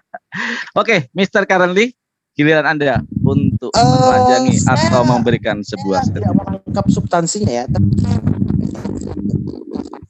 tapi substansi dan relevansi antara pertanyaan saya itu saya tidak menangkapnya itu ya. Cuman esensi yang dia sampaikan saya tangkap bahwa Sufism atau tasawuf itu berputar di area yang berbicara tentang transendenta, mungkin seperti itu maksudnya ya. Itu yang saya tangkap dari esensi yang disampaikan gitu. Tapi relevansi antara pertanyaan saya itu saya nggak nangkap gitu. Mungkin Bung Zuma ada penjelasan. Oke, terima kasih. Bang Zuma. Baik. Jadi ketika kita berbicara mengenai tasawuf, ini kita berbicara mengenai dimensi di mana seorang hamba kemudian menyatu dengan Tuhannya. Karena di situ ada stasiun terakhir yang disebut ma'rifat. Nah, saya katakan gini, logikanya gini. Ketika orang ingin ke Pulau Jawa, ingin. Maka karena dorongan keinginan ini kemudian, kalau tidak ada pesawat, menggunakan kapal laut. Tak ada kapal laut, menggunakan kapal darat. Keinginan itulah yang mendorong kemudian. Nah, potensi keinginan inilah yang melahirkan sebuah kondisi di mana manusia itu ketika dia bertasawuf, maka dia harus melalui tangga-tangga yang benar. Yang pertama adalah syariat. Apa syariat itu? Aturan main. Aturan main di sini adalah antara apa yang kemudian ingin dilakukan, hal-hal yang terkait dengan rohani dan biologis yang menjadi aturan-aturan Tuhan. Itu yang disebut syariat. Kalau syariatnya kemudian salah, maka bagaimana mungkin bisa sampai kepada stasiun berikutnya? Nah, syariat setelah bersyariat, maka kemudian bertarekat. Atau kemudian mereka berhakikat. Ketika kemudian hal ini dilakukan, syariatnya sudah benar, syariat itu dilakukan, maka syariat inilah yang disebut tindakan atas perlakuan terhadap hukum-hukum inilah yang kemudian disebut tarekat. Jalan menuju kepada Tuhan, ma'rifat. Yaitu ini adalah stasiun-stasiun tasawuf. Ketika kemudian hukumnya ada, aturan mainnya ada tarekatnya, cara melakukannya. Penyatuan antara syariat dan tarekat, inilah yang kemudian disebut hakikat. Nah, naik lagi ke atas, itu disebut ma'rifat. Bagaimana mungkin kemudian orang bisa sampai kepada ma'rifat, kepada ketuhanannya, kalau dari start awalnya sudah salah. Maunya ke Jawa, ngambil kendaraan yang ke Papua. Jadi kebenaran apapun yang kemudian dituangkan di luar sana, kalau tidak melalui tangga syariat yang benar, maka itu percuma. Contoh nih, saya kasih analogi, logika sederhana. Orang yang bertasawuf itu ibaratkan orang yang sekolah dalam sebuah perguruan tinggi. Di dalam perguruan tinggi itu kemudian ada fase-fase yang harus dilakukan sehingga orang itu bisa lulus sebagai sarjana. Di luar universitas ini terdapat orang-orang yang cerdas, orang yang jenius, orang yang rajin, ulet, tapi dia tidak terdaftar sebagai mahasiswa di kampus atau universitas yang saya maksud. Maka sepintar apapun dia tidak mendapatkan ijazah. Sehebat apapun dia tidak terdaftar sebagai mahasiswa. Itulah tasawuf dalam ajaran agama Islam. Harus diawali dengan syariat yang benar. Harus ada pondasi kaidah yang benar. Kaidah yang benar itu tadi harus berdasarkan akal dan wahyu. Tidak asal-asalan, tidak akal-akalan. Cuman karena ingin membebaskan jasad biologis dari tuntunan perintah Tuhan, maka dihilangkan perintah itu, menghilangkan syariat. Tidak bisa sampai kepada hakikat. Ini tasawuf. Jadi kalau ada yang mengatakan, kamu nggak usah ke masjid. Kenapa? Cukup batinmu aja. Karena kalau ke masjid itu jatuhnya ke riya. Nggak usah sholat Jumat. Kenapa rupanya? Nggak usah, yang penting kau bersihkan hatimu bahwa kau itu menyembah dan meyakini bahwa Allah itu adalah. Ini cacat. Jadi kebenaran apapun, baik internal Islam kalau tidak dilakukan dengan syariat, tidak dilakukan dengan tarekat, tidak dijadikan dengan hakikat, dan sampai kepada ma'rifat, percuma. Itu percuma. Jadi jangankan kebenaran di luar daripada tasawuf dalam ajaran Islam dalam hal ini, sesama Islam pun ketika dia melakukan syariat, tapi tidak tujuannya kepada yang ma'rifat, menyatu dengan Allah, dengan keikhlasan, itu percuma. Jatuhnya kepada riya. Hukumannya dosa juga. Karena dia pamer, riya, bukan karena Allah. Nah, jadi ketika saudara saya bertanya kepada saya, ketika ada kebenaran di luar sana, itu tertolak. Karena tidak berdasarkan dengan syariat. Seperti itu. Terima kasih. Oke, terima kasih. Mantap, luar biasa. Saya tambahin sedikit analogi Bang Zuma, bahwa tingkatan-tingkatan, ya, strata-strata dalam ma'rifat adalah seperti kita orang sekolah. SD, SMP, SMA, sampai perguruan tinggi. Kenapa? Karena SD inilah aturan-aturan yang baku. Di sana kita bisa diajari membaca, hukum-hukum membaca, mengeja, menghitung 1 tambah 1, 2. Jadi dasar-dasar itu yang harus dikuasai dulu. Sangat tidak mungkin jika dari SD langsung ke SMA. Maka dia akan mengalami sebuah kebingungan ketika menemukan angka-angka dan deretan huruf-huruf. Maka di dalam Islam, sebelum mencapai ma'rifat, harus dasar dulu dipahami. SD sebagai syariat, SMP sebagai tarekat, SMA sebagai hakikat, dan kuliah sebagai ma'rifat. Jadi ketika ada pertanyaan 7 kali 7, 49, maka itu sudah ada di dasar, itu adalah hukum baku. Tetapi bisa dikembangkan ketika di universitas dengan cara yang berbeda mencapai angka 49. Itulah Islam, harus ada tingkatan-tingkatan syariat, tarekat, hakikat, dan ma'rifat. Saya tambahin sedikit ya, Gurunda Zuma. Terima kasih, Masya Allah, luar biasa penjelasannya. Silakan Mr. Karenli untuk mengobrak-abrik logika dari Muslim kalau memang ada yang bisa dibahas. Silakan. Daripada apa yang disampaikan bahwa secara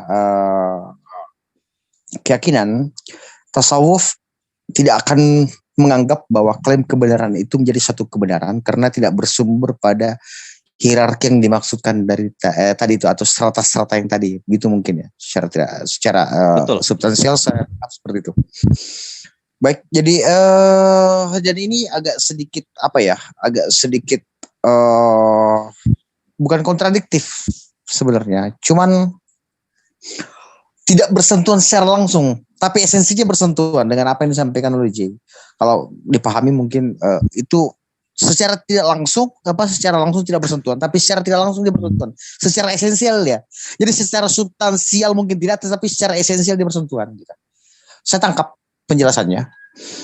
Lalu kemudian muncul pertanyaan lagi dalam benak saya nih, Bang.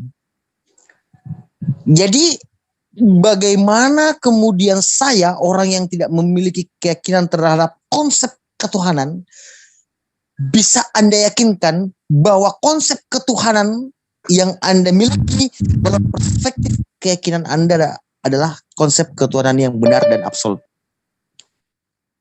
Oke, terima kasih. Artinya tadi Mr. Karel ini tidak mengubah-ngabrik argumen dari Islam tentang bagaimana konsep marifatullah. Saya yakin tertampar logikanya. Mohon maaf saya memakai diksi tertampar ya Mr. Kareli.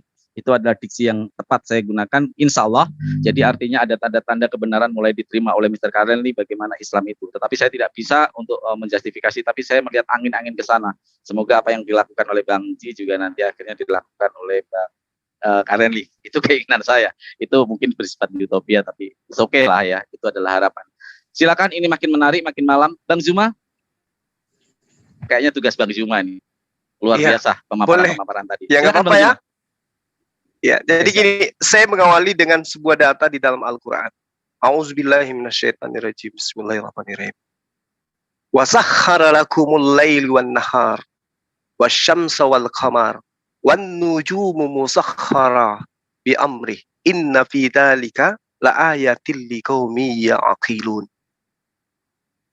Dia menundukkan malam dan siang, matahari, bulan untuk dan bulan untuk, dan bintang-bintang dikendalikan dengan perintahnya. Sungguh pada yang demikian itu benar-benar terdapat tanda-tanda kebesaran Allah bagi orang-orang yang berakal, bagi orang-orang yang mengerti. Nah, terkait dengan apa yang kita katakan, orang-orang yang menggunakan akal sehatnya tanpa hukum syariat, sebenarnya itu dia sudah mencapai pada tahap tajalli, takhaldi, bahkan sampai kepada ma'rifat. Tapi dalam pengertian tanda kutip. Kenapa? Terkadang orang ateis itu lebih paham bahwa Tuhan itu ada daripada orang yang mengaku dirinya beragama. Kenapa? Karena mempertuhankan angan-angan. Menjadikan sebuah objek menjadi Tuhan. Sementara yang dikatakan Khalik itu adalah esensi yang tak nampak, esensi yang tak terlihat. Yang tidak ada kemudian kekuatan di atas muka bumi ini yang bisa melahirkan dan menghadirkan kesetaraan terhadap wujud pencipta itu. Nah, kita lihat data ini. Wasaharralakum. Dia menundukkan malam dan siang. Siapa yang memiliki kekuatan di atas muka bumi ini yang paling tertinggi? Taruhlah misalnya presiden dalam skala pemimpin negara. Atau taruhlah Amerika sebagai negara adidaya. Apakah dia mampu menciptakan terjadinya siang dan malam? Tentu tidak. Dan ini sudah terjadi lama.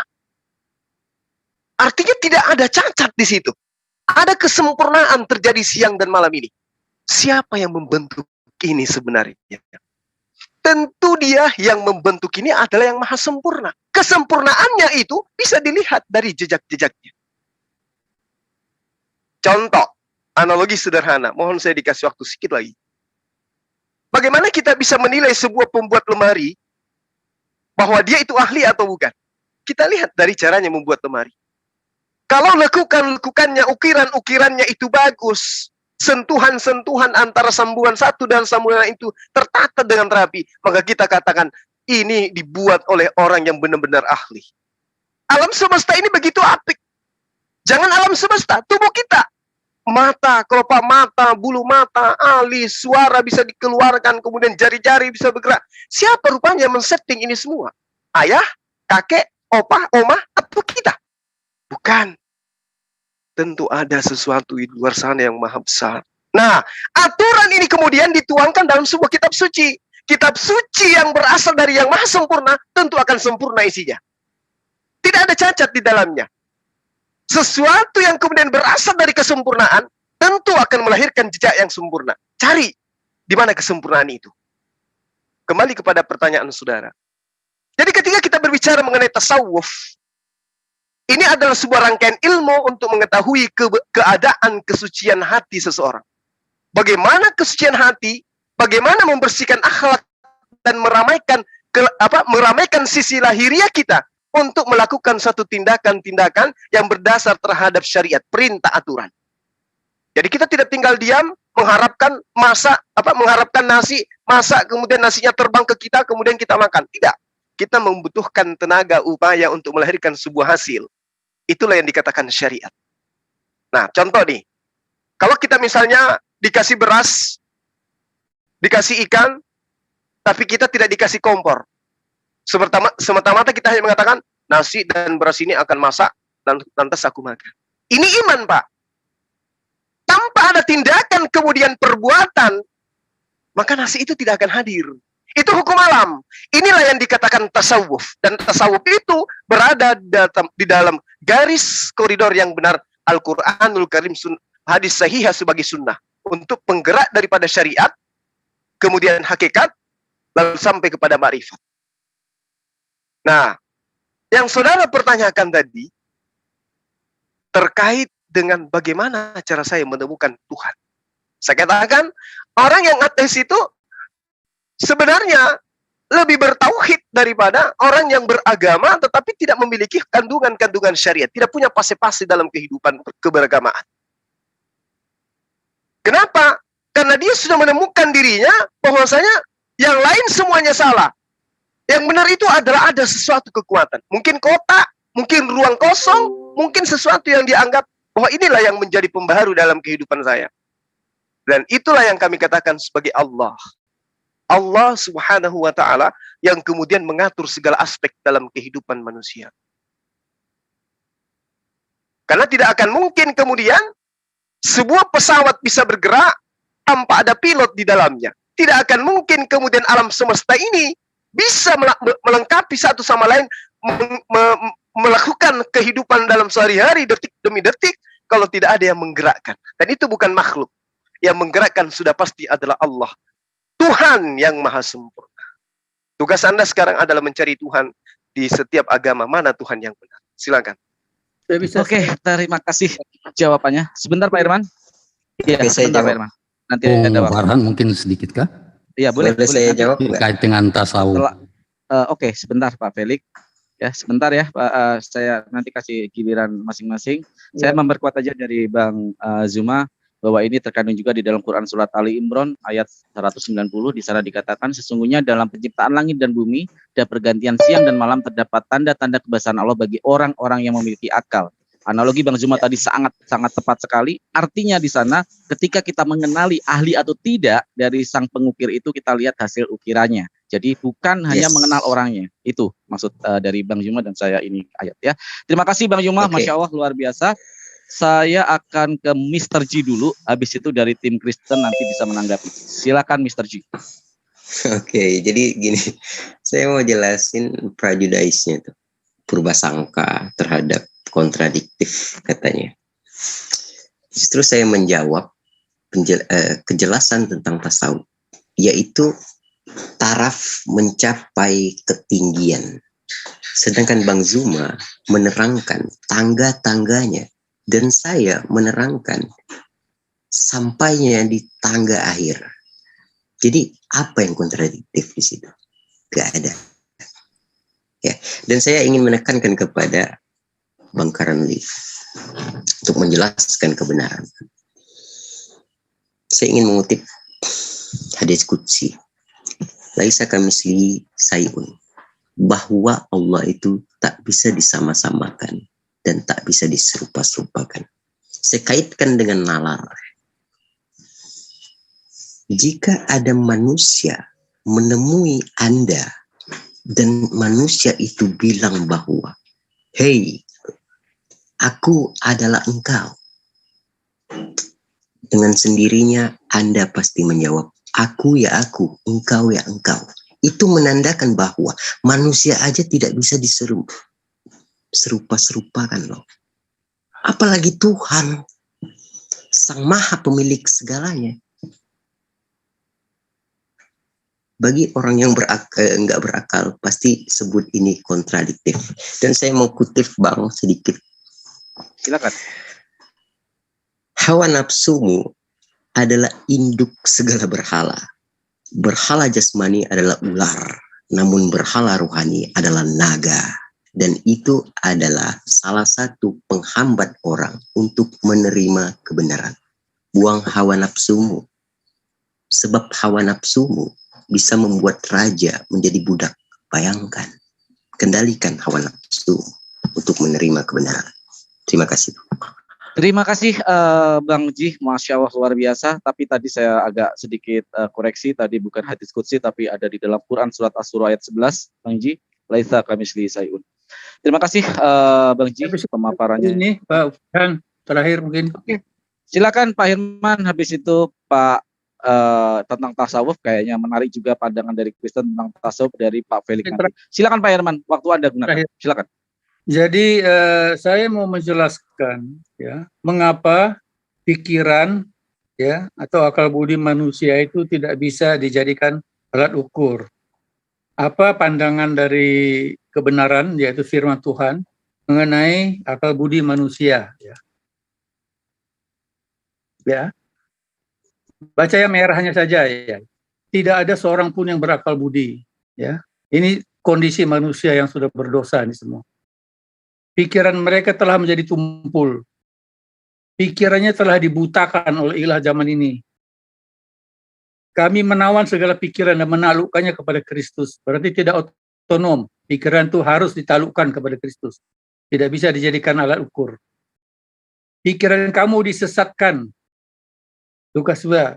Ia membuka pikiran mereka. Jadi pikiran harus dibuka, baru dia bisa memahami. Ya. Pikiran mereka menjadi sia-sia. Pikiran-pikiran yang terkutuk. Pikiran kami yang jahat. Pikirannya yang sia-sia. Ya, dibaharui di dalam roh dan pikiranmu. Jadi pikiran memang harus dibaharui oleh roh. Ya.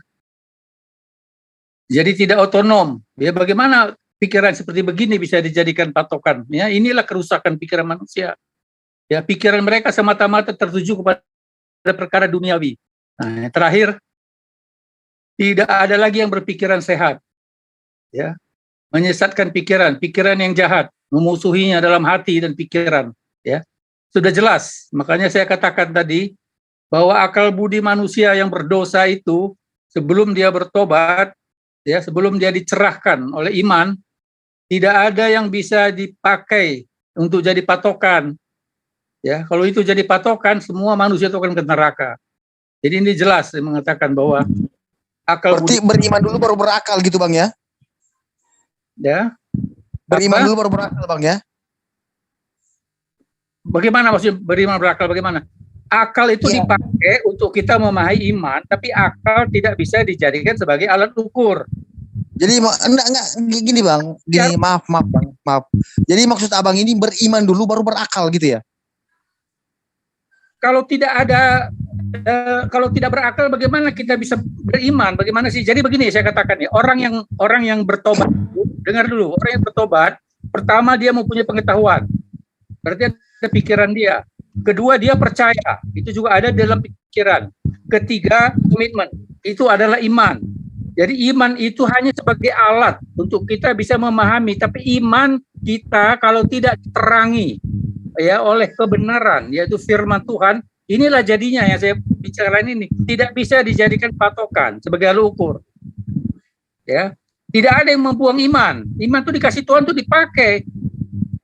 Ya, tapi tidak bisa dijadikan alat ukur karena rusak total oleh dosa manusia. Saya buktikan. Jadi, menurut abang ini satu pertanyaan Bang. Maaf, ya. Boleh ya Bang? Satu pertanyaan Bang. Jadi menurut Abang, sebelum sampai pada konsep keimanan, kita harus berakal dulu ya? Bagaimana? Kalau sampai gimana? Jadi, sebelum pada konsep, suara saya jelas Bang? Cek, suara saya ada? Ya. Ada? Ada. Ada, oke. Suaranya jelas, silakan. Saya ulang Bang ya. Sebelum kita sampai pada konsep beriman, kita harus berakal dulu. Sepakat atau tidak Bang? Akal itu sudah ada waktu kita lahir. Dia akan bertumbuh. Karena itu fungsi yang ada di dalam badan kita. Akal budi itu sudah ada di dalam diri kita. Tetapi akal budi kita itu, kalau belum dicerahkan oleh iman, kita belum diselamatkan. Ya, saya ulang lagi pertanyaannya Bang ya. Saya ulang lagi pertanyaannya Bang. Biar tangkap. Bang Karenli, boleh nggak saya jawab? Bang, tadi itu ada. kan buat bang siapa? Bang Herman nih. Enggak ada kalimat yang hilang bang sebenarnya bang. Sebentar Mr. Ji. Oke. Biar Pak Mr. Kareli untuk mengelaborasi Pak Herman. Biar berdua, silakan berdua untuk TikTok. Silakan. Silakan. Disampaikan oleh Bang Zuma dan Bang Cik. Sebelum kita sampai pada konsep kita beriman kepada sesuatu, kita harus menganalisanya dengan akal kita. Begitu ya Bang ya? Jadi begini, saya jelasin ya. Setiap manusia diperlengkapi oleh Tuhan dengan akal budi. Ya. Sebelum dia bertobat, semua manusia dilahirkan sudah dalam dosa. Ini konsep Kristen ya. Manusia sudah kita tidak sampai gini Bang. Terlalu kecil gini Bang ya. Abang terlalu keren, abang terlalu hebat untuk berdiskusi tentang bagaimana manusia memiliki akal dan tidak memiliki akal gitu. Itu terlalu sempit Bang. Kita lanjut on point Bang. Fokus pada substansi pertanyaan saya Bang. Fokus Bang. Jadi pertanyaan saya simpel sih sebenarnya Bang. Simple. Apakah menurut abang sebelum kita sampai pada konsep beriman dan meyakini kita harus berakal dulu ya atau tidak? Iya, berakal dulu dong. Karena akal itu sudah ada. Lalu kemudian, kenapa tadi ada statement yang abang sampaikan bahwa semua akal yang tidak sampai pada konsep keimanan adalah pelacur? Betul. Akal itu kalau sudah dikuasai oleh dosa, dia selalu akan menyembah berhala. Ingat sejarah bangsa Israel, walaupun dikasih akal, ya walaupun dipimpin oleh para nabi, tetap saja larinya ke berhala karena memang pelacur kalau dia tidak beriman dengan benar. Barangkali iman yang Anda maksud itu gigolo mungkin Bang. Bisa jadi kayak gitu Bang. Ya. Barangkali iman yang Anda maksud itu gigolo Bang. Kalau akal itu pelacur, barangkali iman yang Anda maksud itu gigolo Bang. Iya, 10 detik. Kita ngomong kerohanian ini. Oke, silakan Mr. Ji, 10 detik untuk Anda, silakan. Oke, 10 detik. Ya, Bang Kareli, ada tinta merah yang hilang dalam ruang dimensi lain, yaitu logical fallacy sedang dimilikinya. Thank you. Mudah-mudahan Bang Kareli ngerti. Logical fallacy. Ya itu saya bilang, memang kadang-kadang menghadapi Bang Kureli harus bisa meng-downgrade segala kemampuan intelektualitas kita. Teruskan, silakan Bang Kureli dan Pak Herman, silakan. Udah kan? Saya sedikit nih Bang. Kalau dia sudah mengalami kelahiran baru iman itu ada.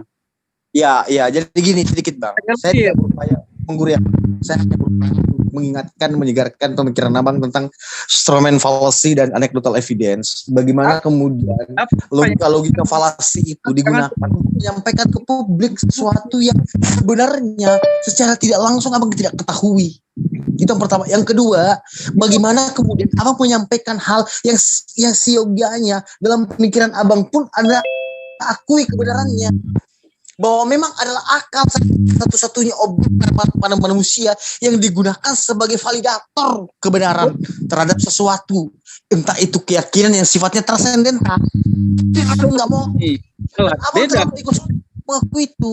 Doktrin falasi. Ya, kalau akal digunakan sebagai validasi, sudah jelas manusia semua akan ke neraka. Karena akalnya seperti saya katakan tadi itu, tidak ada yang mencari Tuhan. Semua ya itu kan sepihak dari abang. Itu yang saya maksud tadi, anecdotal evidence fallacy dan Strawman fallacy itu namanya Bang. Itu namanya logical fallacy Bang. Makanya saya bilang tadi Bang Farhan, saya cukup dengan Bang Herman ini, saya cukup. Silakan para viewers yang menilai. Oke, terima kasih biar para viewer yang menilai. Pak Herman, 2 menit lagi waktu untuk Anda, silakan. Ya, jadi saya buktikan semua ayat-ayat bagaimana akal. Pak Herman, mohon maaf saya potong, nanti saya kasih 3 menit. Di sini juga udah hadir yang tadi saya bilang dari Buddha, yaitu Bang Joe Bider, dan dia lebih berpahaman bahwa sekat-sekat agama itu tidak dibutuhkan karena sebenarnya itu adalah pikiran manusia untuk mengkotak-kotakan atau memecah belah. Selamat malam Bang Joe Bider, selamat malam. Selamat malam. Oke, terima kasih. Sudah sekali datangnya agak tadi. Oke, saya sekali agak terlambat datangnya, padahal diskusi agak menarik kalau ada perspektif yang berbeda dari Buddha yang memahamkan bahwa agama adalah pengkotak-kotakan belaka. Terima kasih Bang Jo hadirnya ya. Mungkin nanti akan kita lanjut perpanjang karena memang ada yang perspektif berbeda. Silakan Pak Herman, 3 menit untuk Anda. Silakan. Nah, saya cukup ya karena ini sudah malam ya. Jadi saya tetap mengatakan ya bahwa akal itu sudah ada. Ya, tetapi dia belum beriman pada waktu dia lahir. Dia baru beriman setelah dia dewasa, setelah akalnya itu diterangi oleh kebenaran firman Tuhan, baru dia ada imannya. Tetapi tetap sebelum dia beriman, akalnya itu harus diuji oleh iman. Iman itu adalah harus diuji berdasarkan Alkitab. Ya, tidak ada yang logical fallacy. Logical fallacy adalah membuat akal itu jadi absolut. Akal itu jadi akal budi manusia yang tadi sudah rusak itu dijadikan sebagai alat ukur. Itu tidak sesuai dengan ajaran Alkitab, tidak sesuai dengan kebenaran. Jadi kebenaran itu dan iman itu yang lahir dari kebenaran yang menerangi akal sehingga manusia itu memiliki akal yang berkebenaran. Sebelum dia mengenal iman, akalnya tidak pernah mengenal kebenaran. Tapi setelah dia beriman, akalnya itu sudah dipimpin menuju kepada kebenaran. Itu disebut akal yang berkebenaran. Oke ya, saya kira kalau tidak ada... Terima kasih Pak Herman. 3 menit waktu Anda juga pas habis. Terima kasih. Boleh Pak Herman boleh keluar untuk meninggalkan, dan saya ucapkan sekali lagi terima kasih buat Pak Herman. Besok kita akan jadwalkan lagi diskusi ini karena ada pemahaman yang bagus sekali sebenarnya dari diskusi ini bisa kita petik. Silakan Mr. Currently untuk 2 menit untuk Anda mengelaborasi dari Bang Herman, nanti baru ke Pak Felix untuk menanggapi tasawuf dalam kekristenan. Silakan. Oke. Bang boleh nggak saya izin dulu? Soalnya urgent, keterbatasan waktu juga ya Bang. Oke, Mr. G. Saya mengucapkan banyak terima kasih, mu'alaf yang luar biasa. Juga para Ivan Villa. Itu yang saya pin di atas, ya, yang saya pin di atas itu adalah TikTok dari Mr. G. Tolong bantu di follow biar dakwahnya luar biasa karena dia di TikTok berdakwah. Silakan untuk di follow buat semuanya yang ada di channel Evakan Faluk. Mohon dibantu karena pemikiran Mr. G ini sangat luar biasa, mu'alaf baru yang pemikiran sangat matang sekali menurut saya. Mr. G, saya ucapkan banyak terima kasih, apresiasi untuk Anda mau hadir di ruang diskusi saya. Terima kasih Mr. G. Oke, Bang Karli dan lain-lain semuanya. Oke, Bang Karli dan semuanya, saya nggak bisa sebutin satu persatu ya. Bang Karli, semoga kita berdiskusi lagi di waktu yang akan datang. Jadi penutupnya adalah Assalamualaikum warahmatullahi wabarakatuh. Terima kasih. Waalaikumsalam warahmatullahi wabarakatuh. Sangat luar biasa. Semoga apa yang sekarang saat ini diperlukan oleh Mr. G bisa dimuatkan dalam tugas beliau dan sangat membantu. Baik, sedikit saya mau ada disclaimer nih di awal. Oke, silakan Mr. Karli. Biar kesalahan akhirnya mohon maaf kemana-mana. Pak Karli, tolong dicabut casnya dong. Ya, suaranya agak berdengung. Suaranya agak berdengung, Mister. Casnya dicabut. Saya nggak lagi Oh, berarti ditarik, masukin lagi headsetnya. Headsetnya ditarik terus dimasukin lagi. Agak berdengung. Cek. Oke, masih sedikit tapi masih oke. Modulasi. Silakan Mr. Karli. Waktu untuk Anda. Oke, baik. Sedikit disclaimer aja, sedikit aja waktu yang saya minta. Jadi sebenarnya kita bukan mengabsolutkan logika, tapi kita menggunakan logika sebagai validator absolut tentang sesuatu. Jadi bukan logika, tapi logika digunakan untuk memvalidasi sesuatu itu absolut apa enggak itu. Itu yang mesti dipahami. Jadi jangan diputar-putar. Jadi kayak seolah-olah kita hanya berdiskusi menggunakan linguistik dan neurolinguistik untuk membangun opini. Saya rasa terlalu dangkal kalau sampai segitu gitu. Itu aja sedikit dari saya. Silakan Bung Farhan lanjut. Oke, terima kasih. Kalau saya biasanya menggunakan diksi, yaitu penari diksi kalau menurut saya. Itu yang biasa saya gunakan dalam lintas diskusi lintas agama ketika tanpa poin memutar-mutar saja. Oke, saat ini ada Mr. Felix. Pak Felix, silakan memaparkan tasawuf di dalam kekristenan dan memahami ataupun bisa menolak juga argumen dari pihak keislaman. Sebelum itu saya tanya dulu Bang Zuma karena beliau ada di waktu Indonesia Tengah sangat malam mungkin. Bang Zuma, Gurunda sampai di sini atau Gurunda masih siap untuk melanjutkan karena ada dari tim Buddha, tetapi terserah Gurunda. Silakan. Mungkin ini akhi bisa saya diganti oleh teman-teman dari Muslim. Bentar. Bang Zuma ini Makassar juga? Iya, Makassar. Kan? Sama Mr. Karl ini juga di Makassar. Masya Allah. Iya. Saya di Makassar. Nanti kita lanjut lagi. Kontak saya ada di Bang Farhan. Oke. Saya kayaknya nyaman ngobrol face to face, tapi kita atur waktu aja. Oke, siap. Oke, terima kasih ya, Bang Zuma. Terima kasih teman-teman semuanya. Mohon maaf kalau saya harus undur diri dulu ya. Karena ini udah hampir jam berapa di sini? Udah hampir 1:30 gitu ya. Oke, terima kasih atas segala perhatiannya. Mohon maaf segala kekurangan. Assalamualaikum warahmatullahi wabarakatuh. Selamat malam. Waalaikumsalam warahmatullahi wabarakatuh. Terima kasih Syukron Bang Zuma, Gurunda. Saya mengapresiasi hadir di forum diskusi saya. Terima kasih sekali lagi. Mari kita lanjut. Tadi ada disclaimer yang dilakukan oleh Mr. Karenli yang mengatakan bahwa hanya neurolinguistik, hanya kalau saya menggunakan lebih suka penari diksi tanpa poin sama sekali apa yang dikatakan. Silakan Pak Felix untuk menanggapi dari pemaparan Bang Zuma, pemaparan Mr. G ataupun ya apa yang dikatakan oleh Mr. Karenli. Mungkin saya sebagai moderator juga ikut sedikit nanti ikut nimbrung menggantikan Bang Zuma, atau nanti ada para Iwan Villa yang menawarkan diri untuk ikut gabung, saya akan apresiasi. Di sini juga sudah hadir Mr. Joe Bider dari Buddha, nanti akan saya tanya juga dan akan saya gali mengelaborasi dari pemahaman-pemahaman tentang akal, iman, dan kebenaran secara rasionalitas. Silakan, Mr. Felix. Oke, terima kasih Bung Farhan. Karena di sini sudah jam 2 lewat ya. Jadi ya saya mungkin terakhir. Sayangnya Bung Ji sudah keluar. Ya, jadi mengenai tasawuf ini ya saya paling tidak kan pelajari juga ya. Tapi kalau saya artikan ini kan sebenarnya sebuah proses cinta ya. Proses cinta. Jadi orang bertolak dari syariat, kemudian tarekat, kemudian ya ada yang mengatakan bahwa hakikat itu yang terakhir, tapi ada yang mengatakan makrifat juga itu yang terakhir ya. Tapi pada hakikatnya itu yang saya bilang ini proses cinta. Jadi apa artinya kita memperoleh sekudang pengetahuan kalau kita tidak mencintai? Pertanyaannya, apakah cinta itu?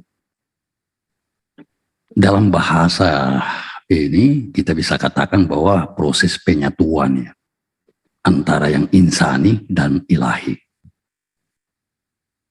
Jadi kalau manusia itu sudah mencapai taraf-taraf makrifat, hakikat, semestinya dia itu mencintai. Kembali kepada pertanyaan mendasar, apakah cinta?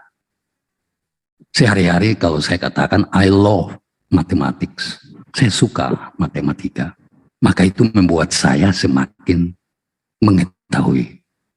Proses cinta itu membuat kita itu justru lebih mengetahui, lebih memahami dan lebih mengalami. Jadi kalau kita katakan bahwa kita mencintai Tuhan, maka kita harus berkorban. Itu cinta. Saya harus punya waktu untuk orang. Saya harus bisa memberikan sesuatu kepada orang. Dengan memberikan sesuatu, memberikan waktu, memberikan pikiran, artinya saya berkorban. Sesuatu yang ada pada diri saya biarkan. Artinya mengurangi ya yang ada pada saya, yang seharusnya secara manusia saya tidak boleh berikan, karena itu mengurangi. Jadi sekali lagi, tasawuf itu mengajari cinta di atas segala sesuatu dan di dasar segala sesuatu. Itu cinta. Itu yang disebut teresfera. Tidak ada yang lebih tinggi daripada cinta dan tidak ada yang lebih dalam daripada cinta. Ya seperti itu. Soal istilah-istilah yang sudah sangat agamis saya tidak ini. Tetapi ketika mempelajari itu saya lihat, oh ini sebuah proses cinta. Dan ini sangat universal ya. Ya seperti itu. Sehingga ada yang disebut juga semacam filsafat perennialism ya. Sesuatu yang bersifat universal dan kelihatannya itu dituju ya oleh semua. Ya seperti itu. Itulah sebabnya kalau pertanyaan Bung Ji tadi, mengapa saya bertahan, padahal saya menggunakan akal ya, mengutamakan akal. Justru yang saya temui itu, ya mohon maaf secara eksklusif, Yesus mengajari cinta, kasih, sampai mati, ya seperti itu. Soal elaborasi lebih jauh itu mungkin diskusi yang berbeda. Terima kasih Bung Farhan atas kesempatan diberikan. Terima kasih. Jangan pergi dulu Pak Felix karena menarik. Ya. Nanti karena akan saya jadwalkan. Oke Pak Iwan Villa. Jadi diskusi ini akan saya teruskan yaitu seminggu sekali karena kalau terlalu sering juga bosan. Akan seperti ini karena saya akan memberi sebuah warna berbeda dalam ranah diskusi lintas agama dengan benar-benar berdiskusi menggunakan logika argumentasi yang bagus dan tanpa waktu walaupun toh akhirnya ternyata bisa kan, nggak ada otot-ototan. Itu adalah bentuk proses kedewasaan dalam menyikapi sebuah diskusi. Dan topik yang kedua tidak kalah menarik untuk Senin depan, tapi minggu depan saya laksanakan di hari Minggu malam, yaitu topiknya adalah pembuktian kitab suci, pembuktian kitab suci berdasarkan sains dan fenomena alam. Ini akan menarik karena akan memacu, karena dari ateis juga pasti ada sudut pandang perspektif ketika ada klaim dari pihak ateis untuk memaparkan bukti dari kitab suci berdasarkan sains, akan bisa dibantah oleh dari ateis itu sendiri. Nantikan minggu depan di hari Minggu. Oke, sebelum saya ini ya, saya akan membuat sebuah konklusi dari diskusi ini dari narasumber yang masih ada, tetapi saya akan menghargai dari pihak Bang Jo karena sudah naik dan nonton di Zoom. Bang Jo, saya akan bertanya kepada Anda secara universal saja pertanyaan saya, bagaimana Anda memaparkan sebuah kebenaran menggunakan sebuah rasionalitas, sebuah keimanan menuju ke sebuah kebenaran yang absolut dengan tools akal dari perspektif Buddha atau agnostik yang Anda pahami. Silakan. Waduh, selamat malam semuanya. Selamat malam. Bang Farhan, kalau saya dengar dari tadi kan masalah akal atau iman duluan ya. Kalau menurut saya itu sama aja bertanya dengan telur dulu atau ayam dulu. Karena setahu saya di saat kita dilahirkan akal dan iman itu udah ada. Dan di sini saya nggak bawa agama. Karena bagi saya agama Kristen ataupun Islam itu hanya cara masing-masing, perjalanan spiritual masing-masing. Untuk yang ateis ya, secara nggak langsung kurasa dia sendiri udah punya iman, diakui atau tidak diakui. Dan mungkin saya nggak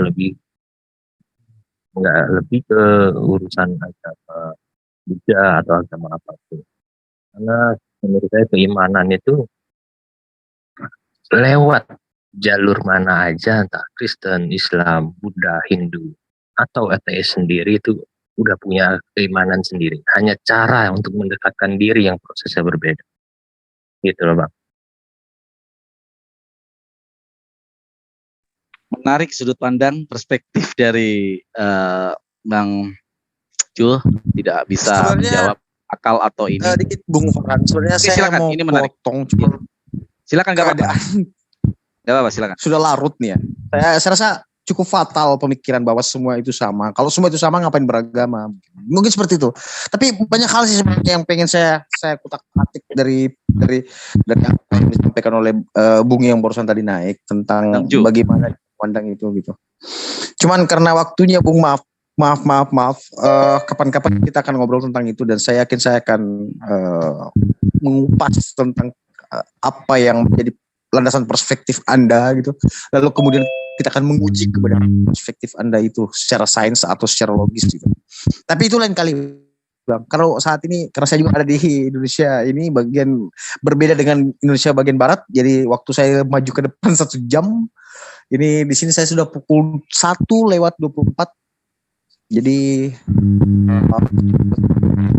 kalau saya ngobrol karena saya juga tinggal di kompleks dan tetangga saya mepet, kayaknya mengganggu juga. Jadi kapan kita akan lanjutkan obrolannya. Sekali lagi saya terima kasih buat teman-teman. Diskusi yang seperti ini bagus dikembangkan karena kita bisa menarik satu kesimpulan, banyak konklusi, kita bisa menghadirkan silogisme. Jadi cukup menarik pembahasannya. Tapi sampai saat ini saya belum menemukan satu titik terang tentang bagaimana kemudian klaim kebenaran itu dapat dilogikakan secara rasional gitu.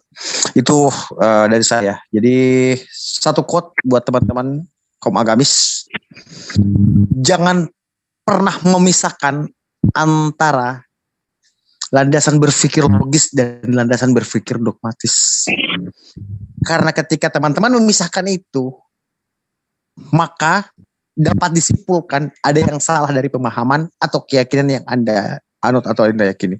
Mungkin itu dari saya. Thank you. Oke, terima kasih. Saya menangkap sangat. Farhan, sedikit saja. Mungkin saya mau turun. Karena sebentar Pak, sebentar yeah. Pak Felix, saya dulu 2 menit. Saya tidak perlu buru-buru Bang Ferenci ya. bahwa untuk menerima kebenaran itu memang saya saya dan Bang Satria itu perlu diskusi hampir 1 bulan. Saya harap diskusi seperti ini akan menarik ya. Entah apa hasilnya itu bukan kita adalah manusia yang hanya bisa membuat sebuah jalan, menemukan sebuah kebenaran. Hasil akhir bukan ada di dalam diri kita. Saya tertarik dengan apa yang disampaikan Bang Kurenli tadi, bahwa ketika kita beragama maka kita tidak bisa pisahkan antara paham dogmatis dan logis itu. Terima kasih Bang Kurenli. Saya apresiasi sekali Anda mau hadir di forum diskusi saya, karena memang ini adalah warna berbeda, warna baru di dalam diskusi lintas agama, dan ingin saya kembangkan terus-menerus seperti ini, diskusi yang bermartabat tanpa hujat, bahkan dengan diskusi-diskusi yang sangat menarik ya. Jangan lupa minggu depan akan ada tema yang sangat menarik, pembuktian dari kitab suci berdasarkan sains dan fenomena alam. Jadi Bang Jo juga nanti, mohon maaf Bang Jo kalau boleh, saya minta nomor WA-nya Bang Jo untuk ditulis di private chat di Zoom saya, nanti akan saya hubungi. Pak Felix, silakan waktu Anda untuk memaparkan konklusinya. Oke. Ya, terima kasih ya kesempatan diberikan kepada saya untuk bisa terlibat juga dalam diskusi yang menarik ini. Saya pikir judul untuk ke depan itu sangat menarik. Cuman nanti Bung Currently, saya pikir sebagai seorang ateis perlulah sekali-sekali kita berbicara misalnya apakah Tuhan yang menciptakan alam semesta ini ataukah tidak. Jadi pandangan ateis sendiri itu bagaimana, dan teis yaitu kita yang beragama bertuhan ini bagaimana kan, agar supaya memang bisa kita bisa lihat ya bagaimana itu ya, seperti itu. Jadi dari saya seperti itu, terima kasih kesempatan saya sudah berdiskusi, dan saya mohon saya pamit dulu ya. Oke, terima kasih Pak Farhan.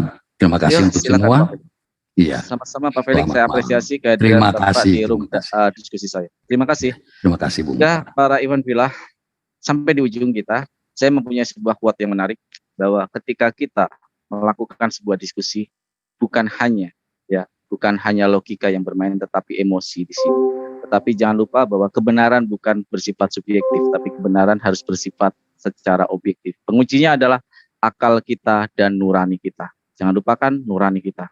Sama seperti sebuah satir yang paradok yang dilakukan oleh Mr. G tadi, kita bisa mencintai seseorang, bahkan kita merasa sepi ketika di dalam keramaian. Karena cinta itu adalah nurani itu sendiri, rasa itu sendiri, tes itu sendiri. Terima kasih kepada Mr. Currently sudah hadir, saya apresiasi sekali. Juga terima kasih kepada sekian banyak, hampir 50 yang hadir di Zoom saya. Semoga minggu depan lebih ramai lagi dengan topik yang benar-benar sangat menarik, yaitu tentang pembuktian kitab suci secara sains dan fenomena alam. Ini akan bisa diobrak-abrik bagaimana logika kita dan mempertahankan tesis kita dan antitesis dari pihak lawan. Saya ucapkan sekali lagi terima kasih kepada kalian semua. Saya harus langsung akhiri ya, baik live maupun Zoom-nya saya akhiri langsung. Saya ucapkan banyak terima kasih kepada kalian. Saya akhiri dengan bacaan A'udzubillahi minasyaitonirrajim. Bismillahirrahmanirrahim. Raditu billahi robba wa bil islami dina wa bi Muhammadin nabiyya wa rasula. Rabbi zidni ilma warzuqni fahma, amin ya rabbal alamin. Rabbi shrah li sadri wa yassir li amri wahlul 'uqdatam min lisani yafqahu qawli. Wal asri innal insana lafi khusrin illa alladziina amanu wa amilus solihati wa tawassaw bil haqqi wa tawassaw bis sabr. Wabil taufiq wal hidayah. Wassalamualaikum warahmatullahi wabarakatuh.